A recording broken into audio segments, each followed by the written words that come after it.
Hello दोस्तों, आप सभी को नमस्कार। जैसा कि मैं आपको बता दूं कि ईवोक आईएएस के यूट्यूब प्लेटफॉर्म पर लगातार 69th बीपीएससी को टारगेट करते हुए प्रीलिम्स और मेंस की क्लासेज स्टार्ट हैं। क्योंकि जिस तरीके से 68th बीपीएससी ने पैटर्न चेंज किया है, तो अब ज़रूरी हो गया है कि हम मेंस और प्रीलिम्स को दोनों में साथ लेकर चलें। जैसे प्रीलिम्स का एग्ज़ाम पास आएगा, दो महीना पहले हम मेंस की क्लासेस को बंद करके केवल प्रीलिम्स ओरिएंटेड हो जाएंगे, लेकिन अभी हम प्रीलिम्स और मेंस दोनों को साथ में लेकर चल रहे हैं। मेंस की क्लासेस में खासकर एसे पोर्शन की क्लास चल रही है, क्योंकि अब 300 नंबर का जो है एसे ही आता है। अगर आप एसे तैयार कर लेते हैं प्रीलिम्स के पहले, तो फिर मेंस में केवल आपको जीएस पेपर 1 और 2 तैयार करना होगा, जो आसानी से किया जा सकता है। जीएस पेपर 1 और 2 के जो स्टैटिक पोर्शन है वो भी ऑलमोस्ट कवर कराए जो चुके हैं, और एसे की क्लासेस चल रही हैं, आप उन्हें भी ज्वाइन करें और अच्छे से उनको तैयार कर लें। बाकी प्रीलिम्स में हमने हिस्ट्री पूरा कवर कर लिया है, मॉडर्न हिस्ट्री, मेडुअल और एंशिएंट हिस्ट्री, ये तीनों कवर कर लिया है। अब हम पढ़ेंगे बायोलॉजी यानी जीव विज्ञान। जीव विज्ञान से भी लगभग आपके एग्जाम में 30 क्वेश्चन आते हैं, जिनमें साइंस में जो है पूरे 30 क्वेश्चन आते हैं, जिसमें बायोलॉजी का वेटेज अच्छा खासा होता है। 30 में से आपको 15 से 16 क्वेश्चन, 18 क्वेश्चन के आसपास बायोलॉजी से ही मिलेंगे, तो काफ़ी इंपॉर्टेंट सेगमेंट है, इसलिए इसको हम डिटेल में पढ़ेंगे। ये बायोलॉजी को लगभग हम 3 क्लासेस में पूरा कवर कर लेंगे, उसके बाद फिजिक्स और केमिस्ट्री को कवर कर लेंगे। तो साइंस के बाद फिर दूसरे अन्य सब्जेक्ट को कवर करेंगे। तो वीडियो में अंत तक बने रहिएगा, क्योंकि आज के इस पार्ट में बहुत सारी चीज़ें हम इंपॉर्टेंट कवर करने वाले हैं, और जो पीवाईक्यू के भी जो क्वेश्चन होंगे उनको भी देखेंगे किस तरीके से क्वेश्चन पूछे जाते हैं, और आपको हमारे इस वीडियो से कितना लाभ होता है ये सारी चीज़ें आप जान पाएंगे। दूसरी चीज़ ये है कि प्रीलिम्स की जो क्लासेज हैं वो अगर आप किसी दूसरे स्टेट पीसीएस का एग्जाम देते हो या फिर अन्य वनडे एग्जाम का एग्जाम देते हो, तो भी ये क्लासेज आपके लिए महत्वपूर्ण है, क्योंकि बहुत सारे महत्वपूर्ण तथ्य इसमें डिस्कस किए जाएंगे जो आपके एग्जाम में डायरेक्ट पूछे जाएंगे। अगर किसी दूसरे स्टेट पीसीएस या वनडे एग्जाम की आप तैयारी कर रहे हो, तो वहाँ भी कोई भी क्वेश्चन साइंस जो ये भी प्रीलिम्स की क्लासेस चल रही हैं इनसे बाहर नहीं होगा। बाकी मेरी क्लासेस जो ओरिएंटेड है वह 69th बीपीएससी को टारगेट करते हुए मैं बना रहा हूं। तो ज़्यादा देर न करते हुए अपनी क्लास को आगे बढ़ाते हैं। आज की क्लास में हम लोग क्या क्या पढ़ने वाले हैं, कुछ ब्रांचेज पढ़ेंगे जो महत्वपूर्ण है, आपके एग्जाम से रिलेवेंट है। इतना ही पढ़ेंगे जितना आपके एग्जाम में पूछा जाता है ना। तो उसी उद्देश्य के साथ पढ़ रहे हैं, एक स्मार्ट स्ट्रेटजी को ध्यान में रखते हुए, ताकि बहुत सारी चीज़ों से भटकाव ना हो। बाकी पढ़ना है तो आप स्वतंत्र हैं, आप पढ़ सकते हैं, कहीं से भी कुछ पढ़ें, लेकिन इतना है कि अगर आप इन क्लासेस को अच्छे से पढ़ लेते हैं, सुन लेते हैं, तो आपको किसी अन्य सोर्स पर जाने की आवश्यकता नहीं है। तो आज की क्लास में आज हम क्या क्या पढ़ने वाले हैं, कुछ बायोलॉजी से रिलेटेड ब्रांचेज होती हैं उनको पढ़ेंगे, कुछ सिद्धांत पढ़ेंगे जो बायोलॉजी के संबंध में दिए गए हैं। इसके बाद जीवाणु और नीलहरित शैवाल, विषाणु से संबंधित जो रोग होते हैं, तो सारी चीज़ें कवर कर लेंगे आज के इस पार्ट में। बायोलॉजी को हम 3 पार्ट में पूरा कवर कर लेंगे, उसके बाद फिजिक्स और केमिस्ट्री पढ़ेंगे। तो चैनल पर नए हो तो चैनल को सब्सक्राइब कर नोटिफिकेशन बेल को जरूर प्रेस कर देना, ताकि ऐसे ही वीडियो महत्वपूर्ण आप तक सबसे पहले पहुँचते रहें। तो स्टार्ट करते हैं। बायोलॉजी की कुछ महत्वपूर्ण ब्रांचेज हैं, जिनमें सबसे पहली जो अगर ब्रांच देखें जो महत्वपूर्ण है वह है ऑन्कोलॉजी। ये सारी ब्रांचेज कई बार रिपीटेडली पूछे जा चुके हैं और आगे भी पूछे जाने की इनकी प्रबल संभावना है, तो एक भी ब्रांचेज को आप मिस मत करिएगा। हर ब्रांच जो इसमें दी जा रही है वो महत्वपूर्ण है। ऑन्कोलॉजी से मतलब होता है कैंसर एवं संबंधित ट्यूबर का अध्ययन किया जाता है। लॉजी का मतलब होता है अध्ययन करना, तो जब ऑन्कोलॉजी लग गया यानी कैंसर और उससे संबंधित जो भी ट्यूमर होते हैं, इन सारी चीज़ों को पता लगाने के लिए हम जो अध्ययन करते हैं उसको हम कहते हैं ऑन्कोलॉजी। यानी बायोलॉजी की एक ब्रांच है ऑन्कोलॉजी, जिसमें हम कैंसर एवं उससे संबंधित ट्यूमर जो भी होते हैं उसका अध्ययन करते हैं। उसी तरीके से आर्निथोलॉजी जो होता है, आर्निथोलॉजी के अंतर्गत हम पक्षियों का अध्ययन करते हैं। कई बार क्वेश्चन पूछा जा चुका है। एविकल्चर में हम पक्षी का पालन करते हैं, यानी पक्षी पालन से संबंधित जो भी अध्ययन होता है, स्टडी होती है, उस ब्रांच को हम एविकल्चर के नाम से जानते हैं। तो एविकल्चर में हम पक्षियों का अध्ययन करते हैं। उसी तरीके से हर्पेटोलॉजी में हम लोग उभयचर एवं सरीसृपों का अध्ययन करते हैं। उभयचर मतलब जो जल थल दोनों में रह सकते हैं, सरीसृप मतलब जो रेप्टाइल आपके होते हैं, यानी रेंगने वाले जो जीव होते हैं, तो उन सबका जो अध्ययन करते हैं वो हर्पेटोलॉजी की ब्रांच में करते हैं। एपीकल्चर में हम मधुमक्खी पालन का अध्ययन करते हैं, द मोस्ट इंपॉर्टेंट, और कई बार पूछा जा चुका है कि मधुमक्खी पालन की जो ब्रांच है बायोलॉजी की, तो उसे क्या कहते हैं, तो आपको पता होना चाहिए। एपीकल्चर कभी कभी मैच द फॉलोइंग में भी आपको दिए जा सकते हैं कि इस तरीके से 4 ऑप्शन बना दिए जाएंगे और ये जो है इनको अलग अलग कर दिया जाएगा, आपको फॉलोइंग द मैच मिलाना होगा। इस तरीके से जो क्वेश्चन आते हैं, तो आप लोगों को सभी ये सारी चीज़ें याद करनी होंगी, तो क्योंकि फैक्ट हैं तो इनको याद करना, कुछ समझना तो है नहीं। तो आगे चलते हैं। तो मोरिकल्चर में हम शहतूत की खेती का अध्ययन करते हैं। उसी तरीके से सीवीकल्चर में वन संवर्धन से संबंधित जो अध्ययन करते हैं, तो उसे सीवीकल्चर कहते हैं। देन सेरीकल्चर, सीवीकल्चर में वन संवर्धन और सेरीकल्चर, हाँ, तो थोड़ा सा शब्दों में भी आप ध्यान रखिएगा, कंफ्यूज नहीं होना इस तरीके के शब्दों में। तो सेरीकल्चर में अध्ययन करते हैं हम रेशम कीट का पालन, यानी रेशम कीट का जो पालन करने संबंधी जो अध्ययन होता है वो सेरीकल्चर के अंतर्गत करते हैं। इंपॉर्टेंट है, याद कर लीजिए। वीटीकल्चर में क्या करते हैं, वीटीकल्चर में हम अंगूर की खेती से संबंधित जो स्टडी करते हैं वो हम विटिकल्चर के अंतर्गत करते हैं। ये सारी ब्रांचेज हैं जिनके अंतर्गत ये सारी हम स्टडी करते हैं। फिर हार्टिकल्चर, हार्टिकल्चर में हम फूलों, फलों, सब्जियों और मसाले की जो खेती होती है उससे संबंधित अध्ययन करते हैं। पोमोलॉजी में हम फलों की कृषि के संबंध में जो स्टडी करते हैं वो पोमोलॉजी के अंतर्गत करते हैं। उसी तरह फ्लोरिकल्चर, अब फ्लोरी से ही शब्दों को आप पकड़ सकते हैं, तो फ्लोरी मतलब फूल, यानी फूलों और पुष्पों की खेती से संबंधित अध्ययन करते हैं फ्लोरिकल्चर में।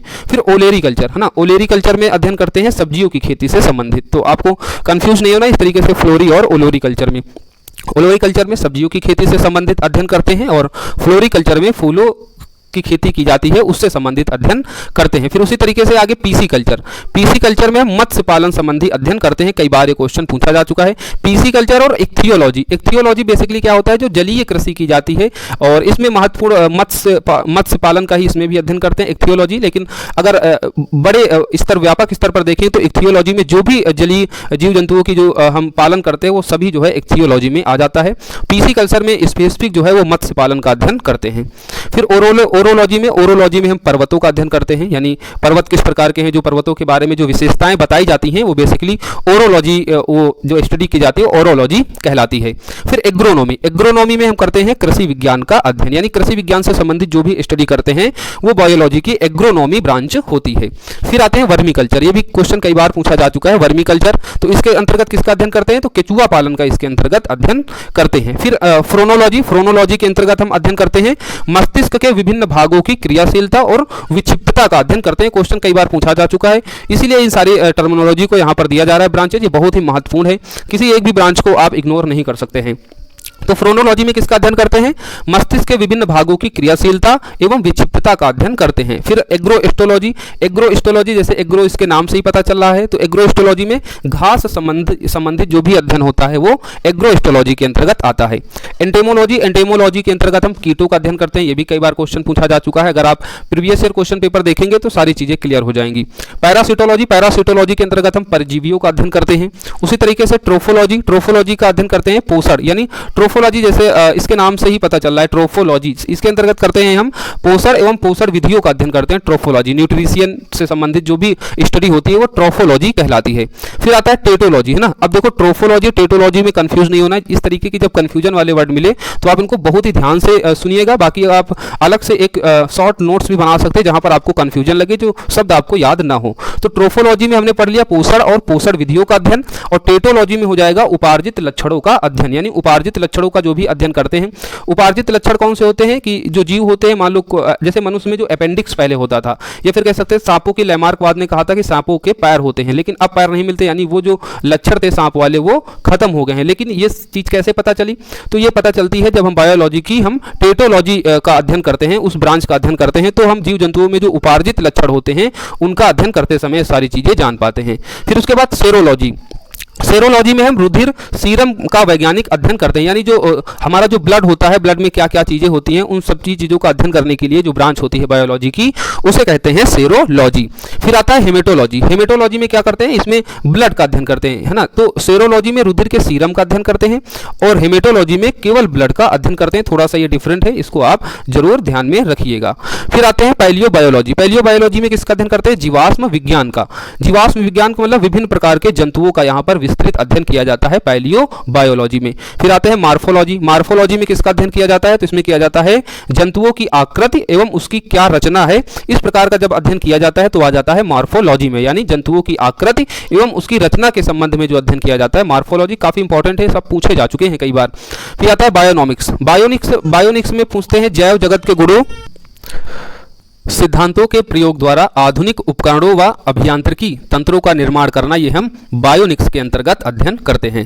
फिर बायोनॉमिक्स, बायोनॉमिक्स में क्या करते हैं, इसमें जीवधारियों का उनके वातावरण के साथ क्या संबंध होता है, ये हम अध्ययन करते हैं बायोनॉमिक्स के अंतर्गत। तो ये भी आपसे पूछा जा चुका है कि बायोनॉमिक्स के अंतर्गत किस चीज का अध्ययन करते हैं, तो आपको पता होना चाहिए जीवधारियों का उनके वातावरण के साथ कैसा संबंध है, ये हम अध्ययन करते हैं। फिर बायोनॉमी, है ना, बायोनॉमी के जैसे नाम से ही पता चल रहा है, नॉमी, नॉमी मतलब जीवन के जो भी नियम है उनसे संबंधित जो अध्ययन करते हैं वह बायोनॉमी के अंतर्गत करते हैं। बायोमेट्री, है ना। तो इस तरीके से आप कंफ्यूज ना हो, इसलिए ये सभी शब्द जो 4 शब्द हैं जो बिल्कुल रिलेट करते हैं, एक ही जैसे लगते हैं, तो हमने एक ही जगह आपको बता दिया ताकि आप कंफ्यूज ना हो। बायोमेट्री में क्या करते हैं, गणित एवं सांख्यिकी की तकनीकों द्वारा जीव विज्ञान का अध्ययन करते हैं बायोमेट्री के अंतर्गत ना। बायोमेट्री से करते नहीं है कि आपकी बायोमेट्री करना, यानी जो भी चीज़ें हैं उनका गणित तकनीकी के द्वारा वो अध्ययन किया जाता है, चाहे आपके फिंगरप्रिंट हो, आपकी फेशियल से संबंधित वो किया जाता है, आपकी रेटिना या फेस लगा के वो करते हैं, आपको चेक करते हैं कि आप वही पर्सन है कि नहीं, तो ये सब बायोमेट्री के अंदर करते हैं, यानी वहां पर गणितीय और सांख्यिकी तकनीकी द्वारा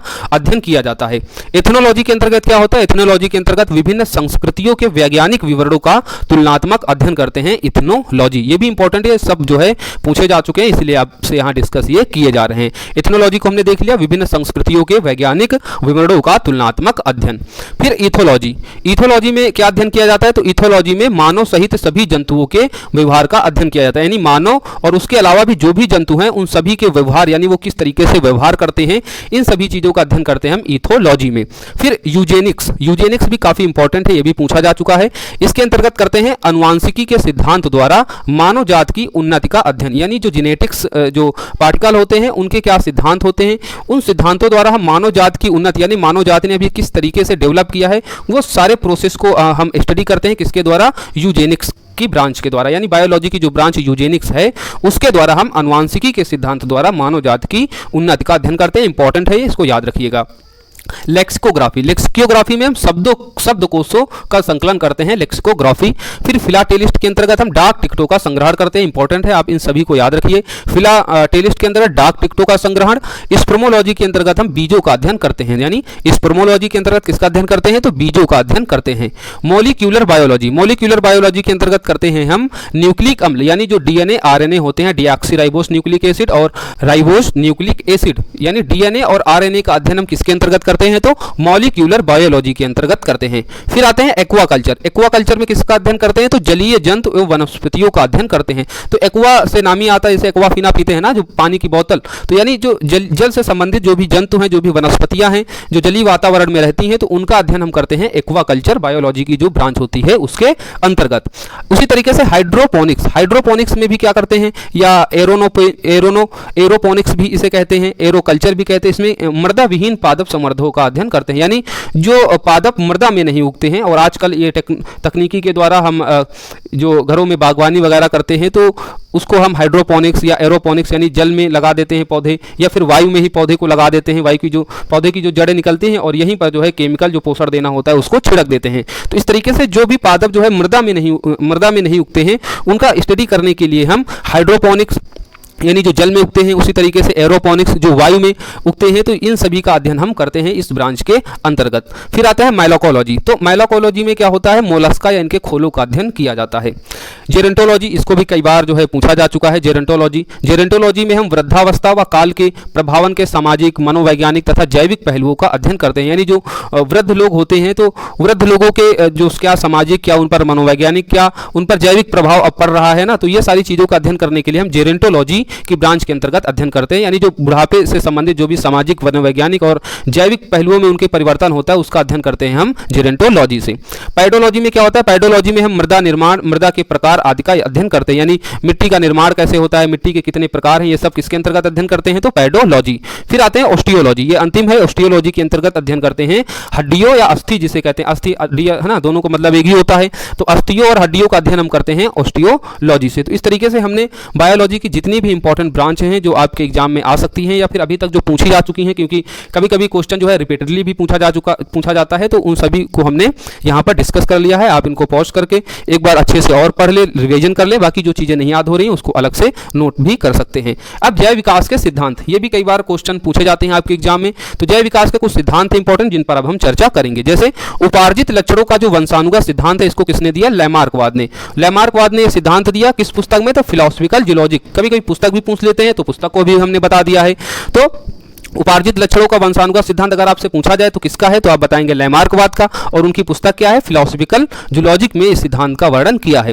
दूसरा, प्राकृतिक चुनाव द्वारा प्रणालियों का विकास, यानी प्राकृतिक चुनाव द्वारा जो प्राणियों का विकास होता है या फिर जिसे हम विकास का सिद्धांत भी कहते हैं, ये किसने दिया, तो डार्विन ने दिया। और पुस्तक किस पुस्तक में दिया, द ओरिजिन ऑफ स्पीसीज पुस्तक में प्राकृतिक चुनाव द्वारा प्राणियों के विकास या विकास का सिद्धांत डार्विन ने समझाया है। और इस क्वेश्चन को पूछा भी जा चुका है 65 बीपीएससी में। आप देख सकते हैं कि पुस्तक द ओरिजिन ऑफ स्पीसीज किसके लिखी हुई है, आपको ऑप्शन दिए गए थे इस तरीके से, मेंडल, लैमार्कवाद, डार्विन, तो आपका सही ऑप्शन यहाँ पर हो जाता डार्विन, अगर आप अच्छे से इसको स्टडी किए होते। तो इसी तरीके से अब लैमार्कवाद भी पूछ सकता है या फिर अन्य जैव विकास के संबंध में जो दिए गए सिद्धांत, इनके बारे में भी पूछ सकता है। जैसे उत्परिवर्तनवाद का सिद्धांत किसने दिया, तो ह्यूगो डू ब्रीज ने दिया। ये सभी आपको नाम याद रखने हैं, सब पूछे जा चुके हैं और इंपॉर्टेंट भी हैं। तो उत्परिवर्तनवाद का सिद्धांत किसने दिया, ह्यूगो डू ब्रीज ने।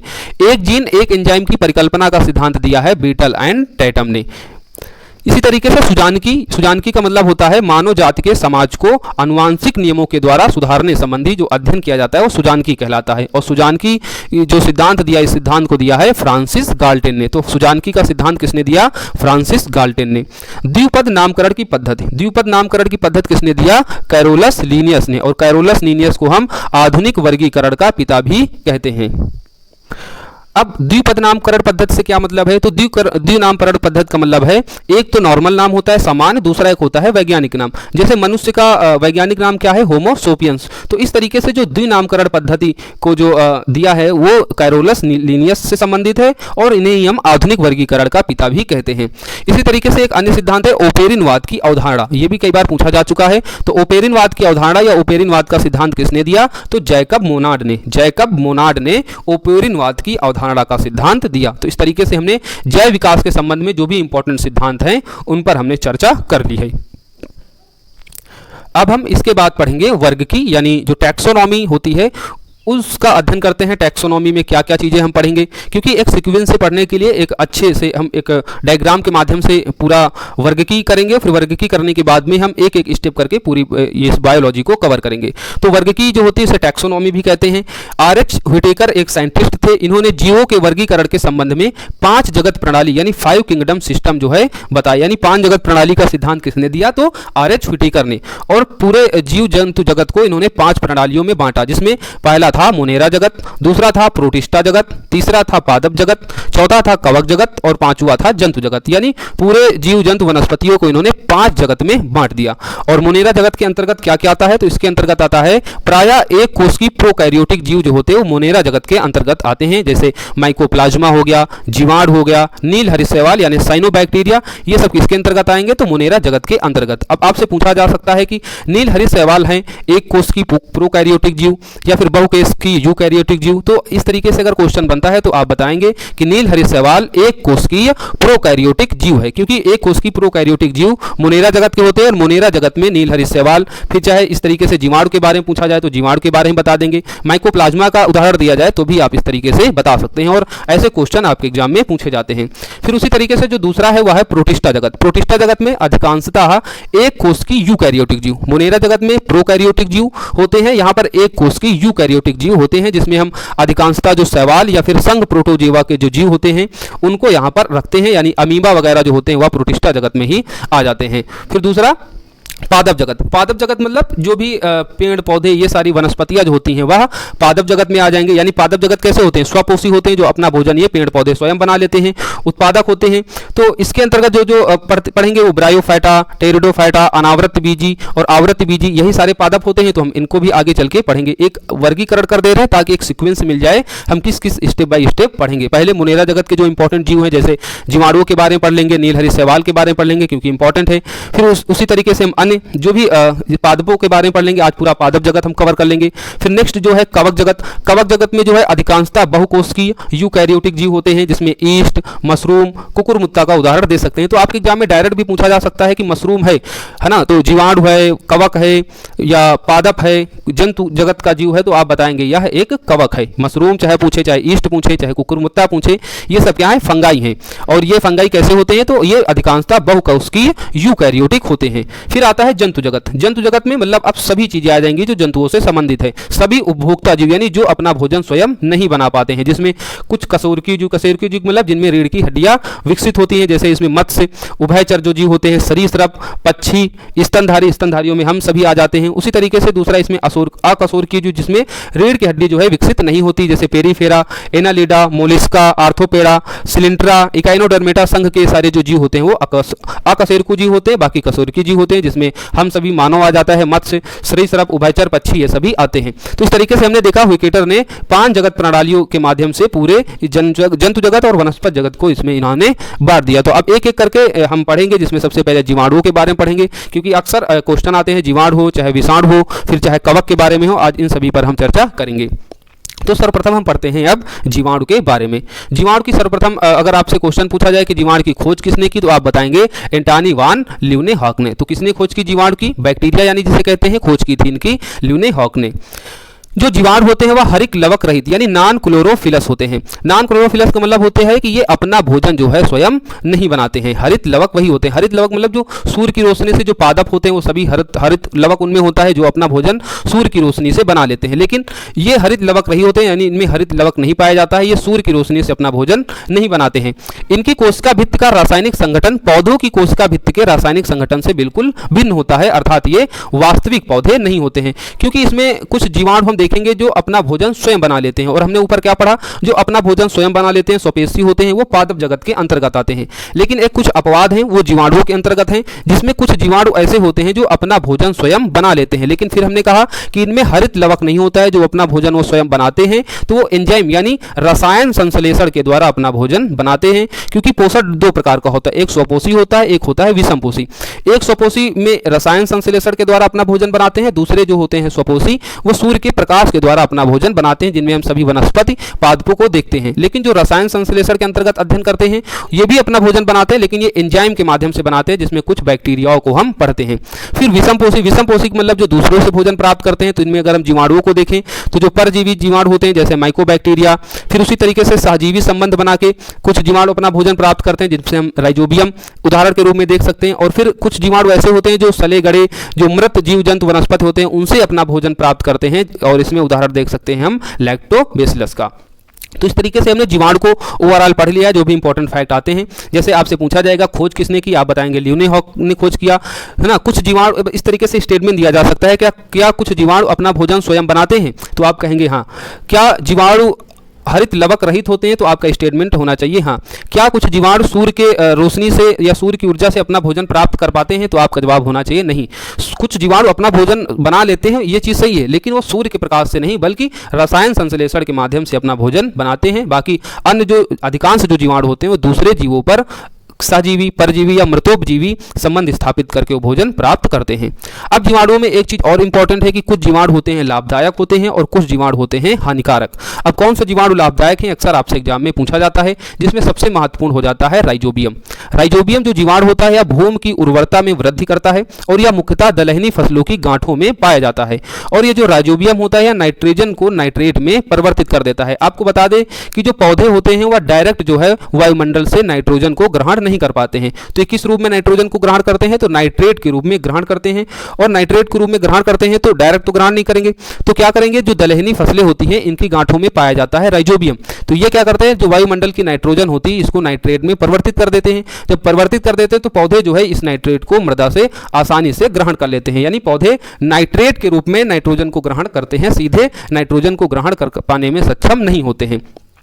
और इसी का एक कुछ और भी बैक्टीरिया होते हैं जो विनाइट्रीकरण में भाग लेते हैं, जैसे सीडोमोनास या फिर माइक्रोकोकस। जो सीडोमोनास और माइक्रोकोकस जो जीवाणु होते हैं वो विनाइट्रीकरण में भाग लेते हैं। विनाइट्रीकरण का मतलब जैसे राइजोबियम हो गया, नाइट्रोजन को नाइट्रेट में परिवर्तित कर रहा है, उसी तरीके से विनाइट्रीकरण का मतलब होता है जो नाइट्रेट बन गया इसको नाइट्रोजन में पुनः परिवर्तित करके वायुमंडल में पुनः यह गैस चली जाती है, तो एक नाइट्रोजन सर्कल बन जाता है ना।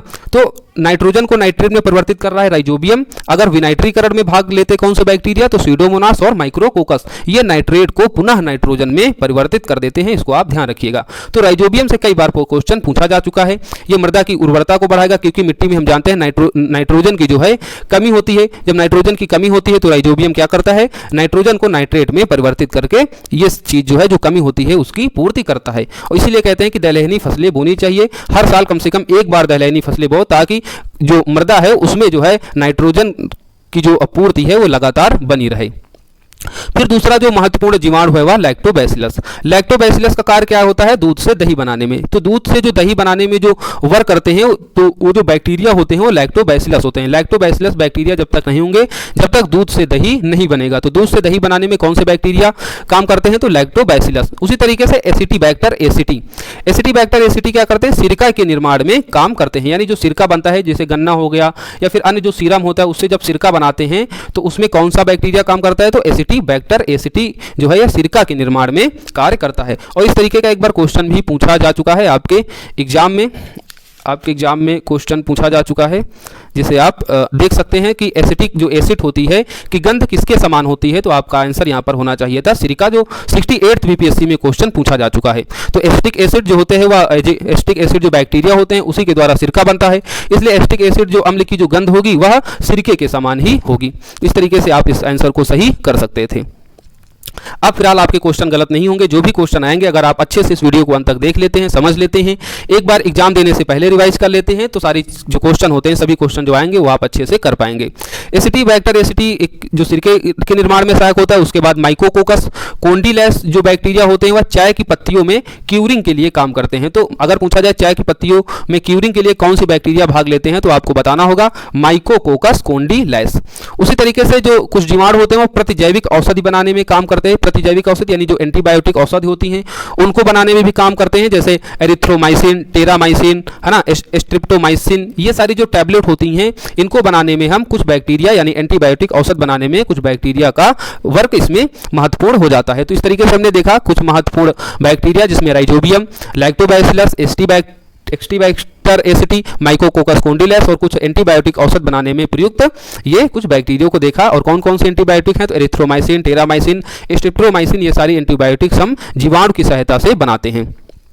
लेकिन इसके अलावा कुछ हानिकारक भी जीवाणु है। हानिकारक जीवाणु को मतलब जिन जीवाणुओं के द्वारा हमारे शरीर में रोग भी उत्पन्न होते हैं। तो वो कौन कौन से जीवाणु हैं जो हानिकारक हैं, पादपों में रोग उत्पन्न करते हैं, मानवों में भी रोग उत्पन्न करते हैं और पशुओं में भी होने वाले रोगों को हम देखेंगे कि जीवाणुओं से कौन कौन से रोग होते हैं। डायरेक्ट क्वेश्चन आपसे पूछा जाता है। जैसे सबसे पहले पढ़ेंगे पादपों में। पादपों में जो जीवाणुओं से रोग होता है, सबसे पहला जो सेब में जो अग्निराजा रोग होता है वह पादपों से होता है। आपसे डायरेक्ट क्वेश्चन पूछा जाएगा, चावल का अंगमारी रोग होता है जीवाणु से, विषाणु से, कवक से, है ना, या फिर प्रोटोजोआ से। तो आपको सारे ये रोग याद करने होंगे जो पादपों से संबंधित है, और ये भी याद करना होगा जीवाणु से फैलता है विषाणु। तो हम जीवाणु, विषाणु और फंगाई, इनसे फैलने वाले जो भी पादप रोग हैं वो सारे हम आज कवर करने वाले हैं, बस आप अंत तक इसमें बने रहिए। तो चावल का अंगमारी रोग किसके द्वारा फैलता है, तो जीवाणु के द्वारा। उसी तरीके से आलू का सैथिल या रिंग रोग, नींबू का कैंकर रोग, गेहूं का टुंडो रोग, फलों में क्राउन गॉल रोग और कपास में जो लीफ स्पॉट डिजीज हो जाती है वो सब जो है जीवाणु के द्वारा होती है। कभी कभी इस तरीके से भी पूछा जा सकता है फॉलोइंग द मैच में। एक तरफ लिख देंगे नींबू, गेहूं, फल, कपास, और दूसरी तरफ लिख देंगे जैसे मैच द फॉलोइंग करना है। अब नींबू के आगे लिख देंगे टोंडो, गेहूं के आगे लिख देंगे कैंकर, फलों के आगे लिख देंगे लीफ स्पॉट और कपास के आगे लिख देंगे क्राउन गॉल। तो अब आपको मैच द फॉलोइंग करना है कि गेहूं में कौन सा रोग होता है ना, तो आप बताएंगे टुंडो रोग। नींबू में कौन सा रोग होता है, तो आप बताएंगे कैंकर रोग। तो इसी तरीके से चावल में कौन सा रोग होता है, अंगमारी रोग। तो इस तरीके से भी आपको इसको पढ़ लेना है। और ये सारे रोग जो किसके द्वारा हो रहे हैं, ये बैक्टीरिया यानी जीवाणुओं के द्वारा हो रहे हैं। इसी तरीके से अब मानवों में कौन कौन से रोग होते हैं जीवाणुओं से डायरेक्ट पूछा जाता है। काली खांसी, हैजा, डिप्थीरिया, है ना। अब आपको एक रोग दे दिया जाएगा और आपसे पूछा जाएगा ये रोग होता है, तो आपको सारे पता होना चाहिए कि ये सारे जो रोग हैं वह जीवाणु से होते हैं। तो इसमें काली खांसी, हैजा, डिप्थीरिया, सुजाग, जिसे हम घुनोरिया भी कहते हैं, कोढ़ कुष्ठ जिसे हम इंग्लिश में लिप्रोसी भी कहते हैं ना। तो कुछ कुछ जो मैं इंग्लिश के वर्ड्स यहाँ यूज कर रहा हूँ इनको भी ध्यान में रखिए, क्योंकि कभी कभी क्या होता है कि आपको देवनागरी लिपि में ही लिप्रेसी लिख के दे दिया जाएगा कि लिप्रेसी रोग होता है जीवाणुओं से, कवक से, है ना, प्रोटोजोआ से। अब आपको ये तो पता था कि कुष्ठ और या कोढ़ रोग जीवाणु से होता है, लेकिन आपने इसका इंग्लिश टर्मिनोलॉजी नहीं पढ़ा कि इसको लिप्रोसी भी कहते हैं, और आप क्वेश्चन या तो गलत कराएंगे या तो एक आसान क्वेश्चन आप छोड़ाएंगे। तो इसलिए कुछ ऐसे जो रोग हैं जिनका नाम बहुत अलग है तो उनको थोड़ा सा इंग्लिश में भी देखिए। हालांकि हम उन सभी टर्मिनोलॉजी को इंग्लिश में लिख दे रहे हैं जो देवनागरी पूछे जाने की जिनकी संभावना होगी। नेक्स्ट अगर डिजीज देखें तो निमोनिया हो गया, निमोनिया भी जीवाणुओं के द्वारा होता है। प्लेग जो रोग होता है वो भी, सिफिलिस, टाइफाइड जो प्रदूषित जल के सेवन करने से हो जाता है, तपेदिक हो गया, है ना, टिटनिस हो गया, या फिर जो कॉलरा गर्मियों में हो जाता है, ये सभी किसके द्वारा होता है? ये सभी जो रोग होते हैं मानवों में ये जीवाणुओं के द्वारा होते हैं। एक बार इनको और रिवाइज कर लीजिए।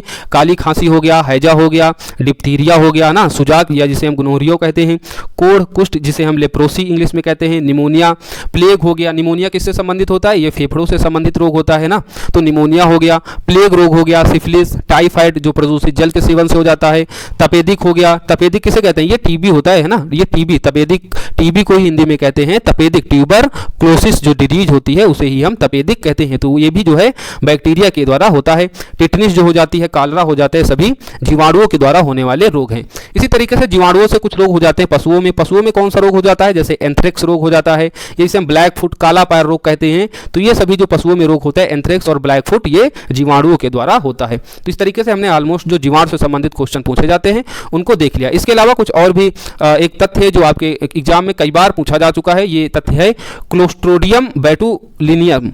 ये जो जीवाणु के द्वारा होता है वह भोजन को विषाक्त बनाता है। यानी ये जो जीवाणु है क्लोस्ट्रिडियम बोटुलिनियम, है ना, ये कई बार पूछा जा चुका है, इसलिए हमने इसको नोट पॉइंट में डिस्कस किया जा रहा है। इसको आप याद रखिए कि ये भोजन को विषाक्त बनाते हैं। ये बैक्टीरिया, बैक्टीरिया का नाम क्या है? अगर आप अंतिम नाम भी याद रख लेंगे बोटुलिनियम तो भी पर्याप्त हो जाएगा। तो इस तरीके से हमने जीवाणु को कवर कर लिया कि जीवाणु क्या होते हैं। ये हरित लवक रहित होते हैं, है ना। दूसरी चीज पढ़ लिया, इसकी खोज की थी ल्यूवेनहॉक ने। फिर हमने देखा कौन कौन से लाभदायक जीवाणु है, ये भी देखा।